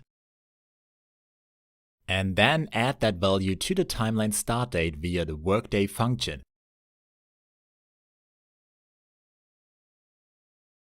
To now intuitively control this number, let's go to the Developer tab, which you can activate in the Excel settings in case it is not visible, and then we insert the form control element called scroll bar. Put it right here and adjust its size so that only these scroll buttons are available here. By focusing on these scroll buttons only, the scrolling process is much more controllable and the element can just be placed at the top right corner while not requiring too much space. To make these buttons now control the scroll increment number, we simply have to link it to this cell. Then we set the maximum value to 50, let the incremental change at 1 for now, and remove the 3D shading for a cleaner design. That is all we need to make this timeline scroll to the right and left using our mouse only. Great! You can perfectly see how the scroll increment number increases and decreases continuously as long as we keep the respective button pressed.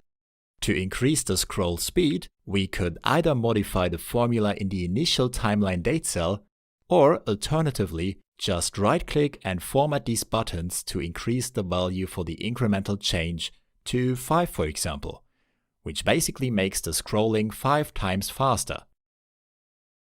Amazing! Eventually, I recommend to hide the content of these two cells. Quickest way to do that is just setting the font color to white. And at this point, we have finally completed the creation process of this incredible Ultimate Excel Gantt chart template. What a great result! To help you make the most out of this template, let me give you some additional advice on the best way to add, manage, and even filter items in this template. Let's take a look at this 4-stage Gantt chart. The most common way of adding new items is just adding them at the bottom. And if you know that you want to add multiple items, make sure that you have one empty row available that is part of the Gantt chart, because then you can just easily select the whole row and use the autofill function to add as many new rows to this Gantt chart as you want. All the conditional formatting rules and drop-down menus are automatically available for these new rows, so you can instantly start adding new items. In case you have accidentally used the last row and thus no free row is available in this Gantt chart, just use the autofill function to create one additional row, then delete all the values from the input columns,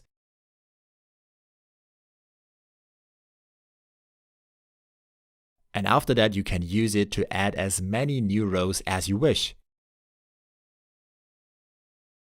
In case you want to insert an item between other items, for example, let's assume we want to insert another task for this implementation stage, I recommend to make use of the Quick Access toolbar up there. This is the section in your Excel application that by default includes these save, undo, and redo commands, and most of you might be used to having this positioned right above the ribbon. But especially for this template, I prefer to have that Quick Access toolbar below that ribbon to make some helpful custom commands available with one click. I have already added these 4 commands used to fill down, fill up, insert rows, and filter, and I can easily add additional ones that might be useful for this use case, like deleting sheet rows simply by selecting it on the left side here, clicking on Add, and potentially changing the order of these commands. This is how you can quickly customize this toolbar to include your preferred commands and in our case improve the user experience significantly. Because now we no longer have to right-click here in order to insert or delete a row, but instead we can simply press this command to insert a row, then use the fill down command to autofill the new row with formulas and values from above, so that we only have to rename the task and potentially assign it to a different team member. In case we don't want to have a consecutive dependency, we can adjust this dependency ID, but in our case we rather change the milestone to be dependent on this inserted task instead, so we drag this reference down to 10, and that's it. In case we want to delete this task again, we only have to select the row and use this delete sheet row command from the Quick Access toolbar. And of course, now we have to relink the milestone to be dependent on another task again. In addition, the way we have set up this Gantt chart offers a lot of exciting dimensions to filter the items by. For a quick and lightweight filtering, I recommend to make use of the native filter function that you can easily include in your Quick Access toolbar. To filter the Gantt chart by a specific column, just select the respective column including the column header, then press the filter command, which adds this filter arrow to the column header and allows you to do your filter selection. For example, we can easily create a high-level view of the project by displaying stages only. That gives us a compressed view of the full schedule and the general project progress. Removing the filter is as easy as pressing the filter command one more time. Since we have defined the stage ID in an own column, we can use the filter command to only display selected stages, including their task and milestone items. That allows us to have multiple stages that are actually placed far apart from each other in a condensed view. Another great idea is to filter by the assigned team role, which allows you to break down the project not simply based on single team members, but instead based on areas of responsibility. Which also points out the distribution of tasks between team members of the same role. 2 other really interesting columns are these date columns, because when applying a filter to one of these, you can choose from a huge selection of specific date filters. Just to show you one of them, let's filter down to all items starting after the 26th of May.